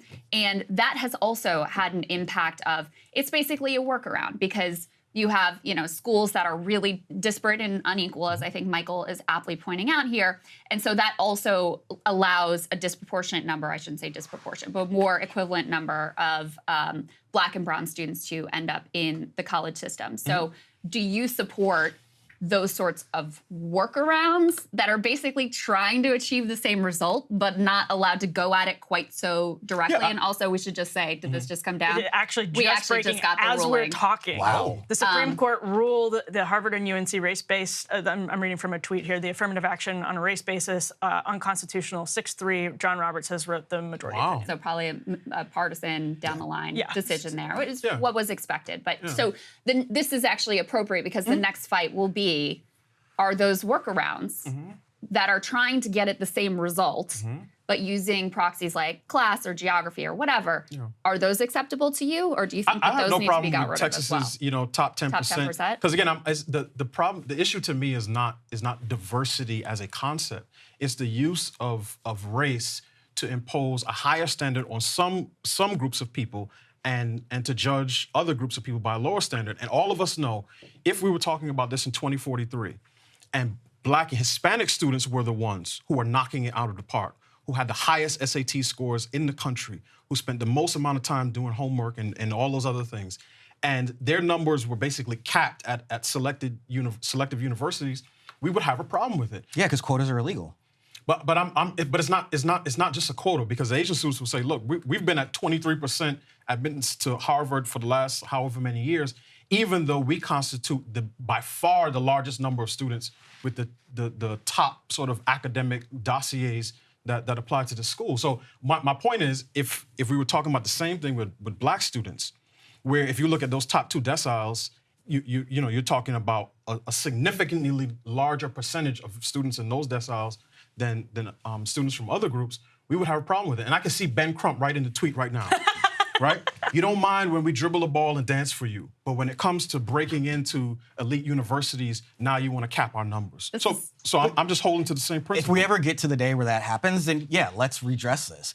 But at this moment, that's not what's going on. And I think the idea that Harvard and Yale are the only schools where affirmative action helps students is false. I mean, all over the country, affirmative action helps students get into, University of Michigan, UVA, state schools. Selective schools. As the school becomes less selective, the use of racial preferences tends to decrease. So. Michael, similar question to you, which is, as I said, it's not like in places where affirmative action has gone away, like they've just completely gotten rid of considering any of these characteristics, and class has been a key workaround. I mean, how do you feel about that as a workaround? Because on the one hand, it does acknowledge that, listen, people in West Virginia, they weren't enslaved. I don't want to put it on the same level. They have been screwed over by company towns and all that stuff, and historically disadvantaged in their own special ways as well. So is class a better proxy at this point? Do you see it as a huge loss in terms of the goals that you're trying to achieve? I think income and class should absolutely be another factor that's considered. I have no problem with that. Using Appalachia as an example, the way they've been wrecked by the Sacklers, the way that the coal industry has absolutely just destroyed towns and families, that's absolutely something we should consider. And just like considering race, I think considering how people economically have lived is something that it helps all of us. But the idea that we should just, carte blanche, get rid of, race and history as factors, I think it belies a failure for us. So I could give a perfect example of good diversity and bad diversity. And for the bad diversity, I won't even talk about race. Yeah, where's bad diversity? Here's good diversity, right? And this one does deal with race.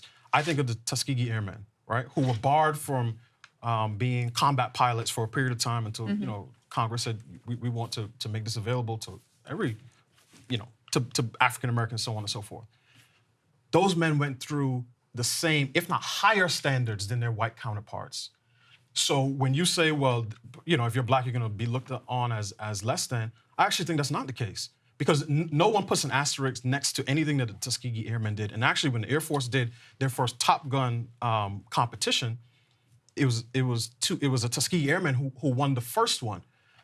So to me, that's wider net diversity. But tell the whole story. When they came home, they then had to sit in the back of the bus. Correct. When But that's not the point. No. You got to tell the whole story. This is I'm making a point about diversity specifically, not redlining on any of this other stuff, right? And I don't even dispute your history. I'm just saying that's not the point.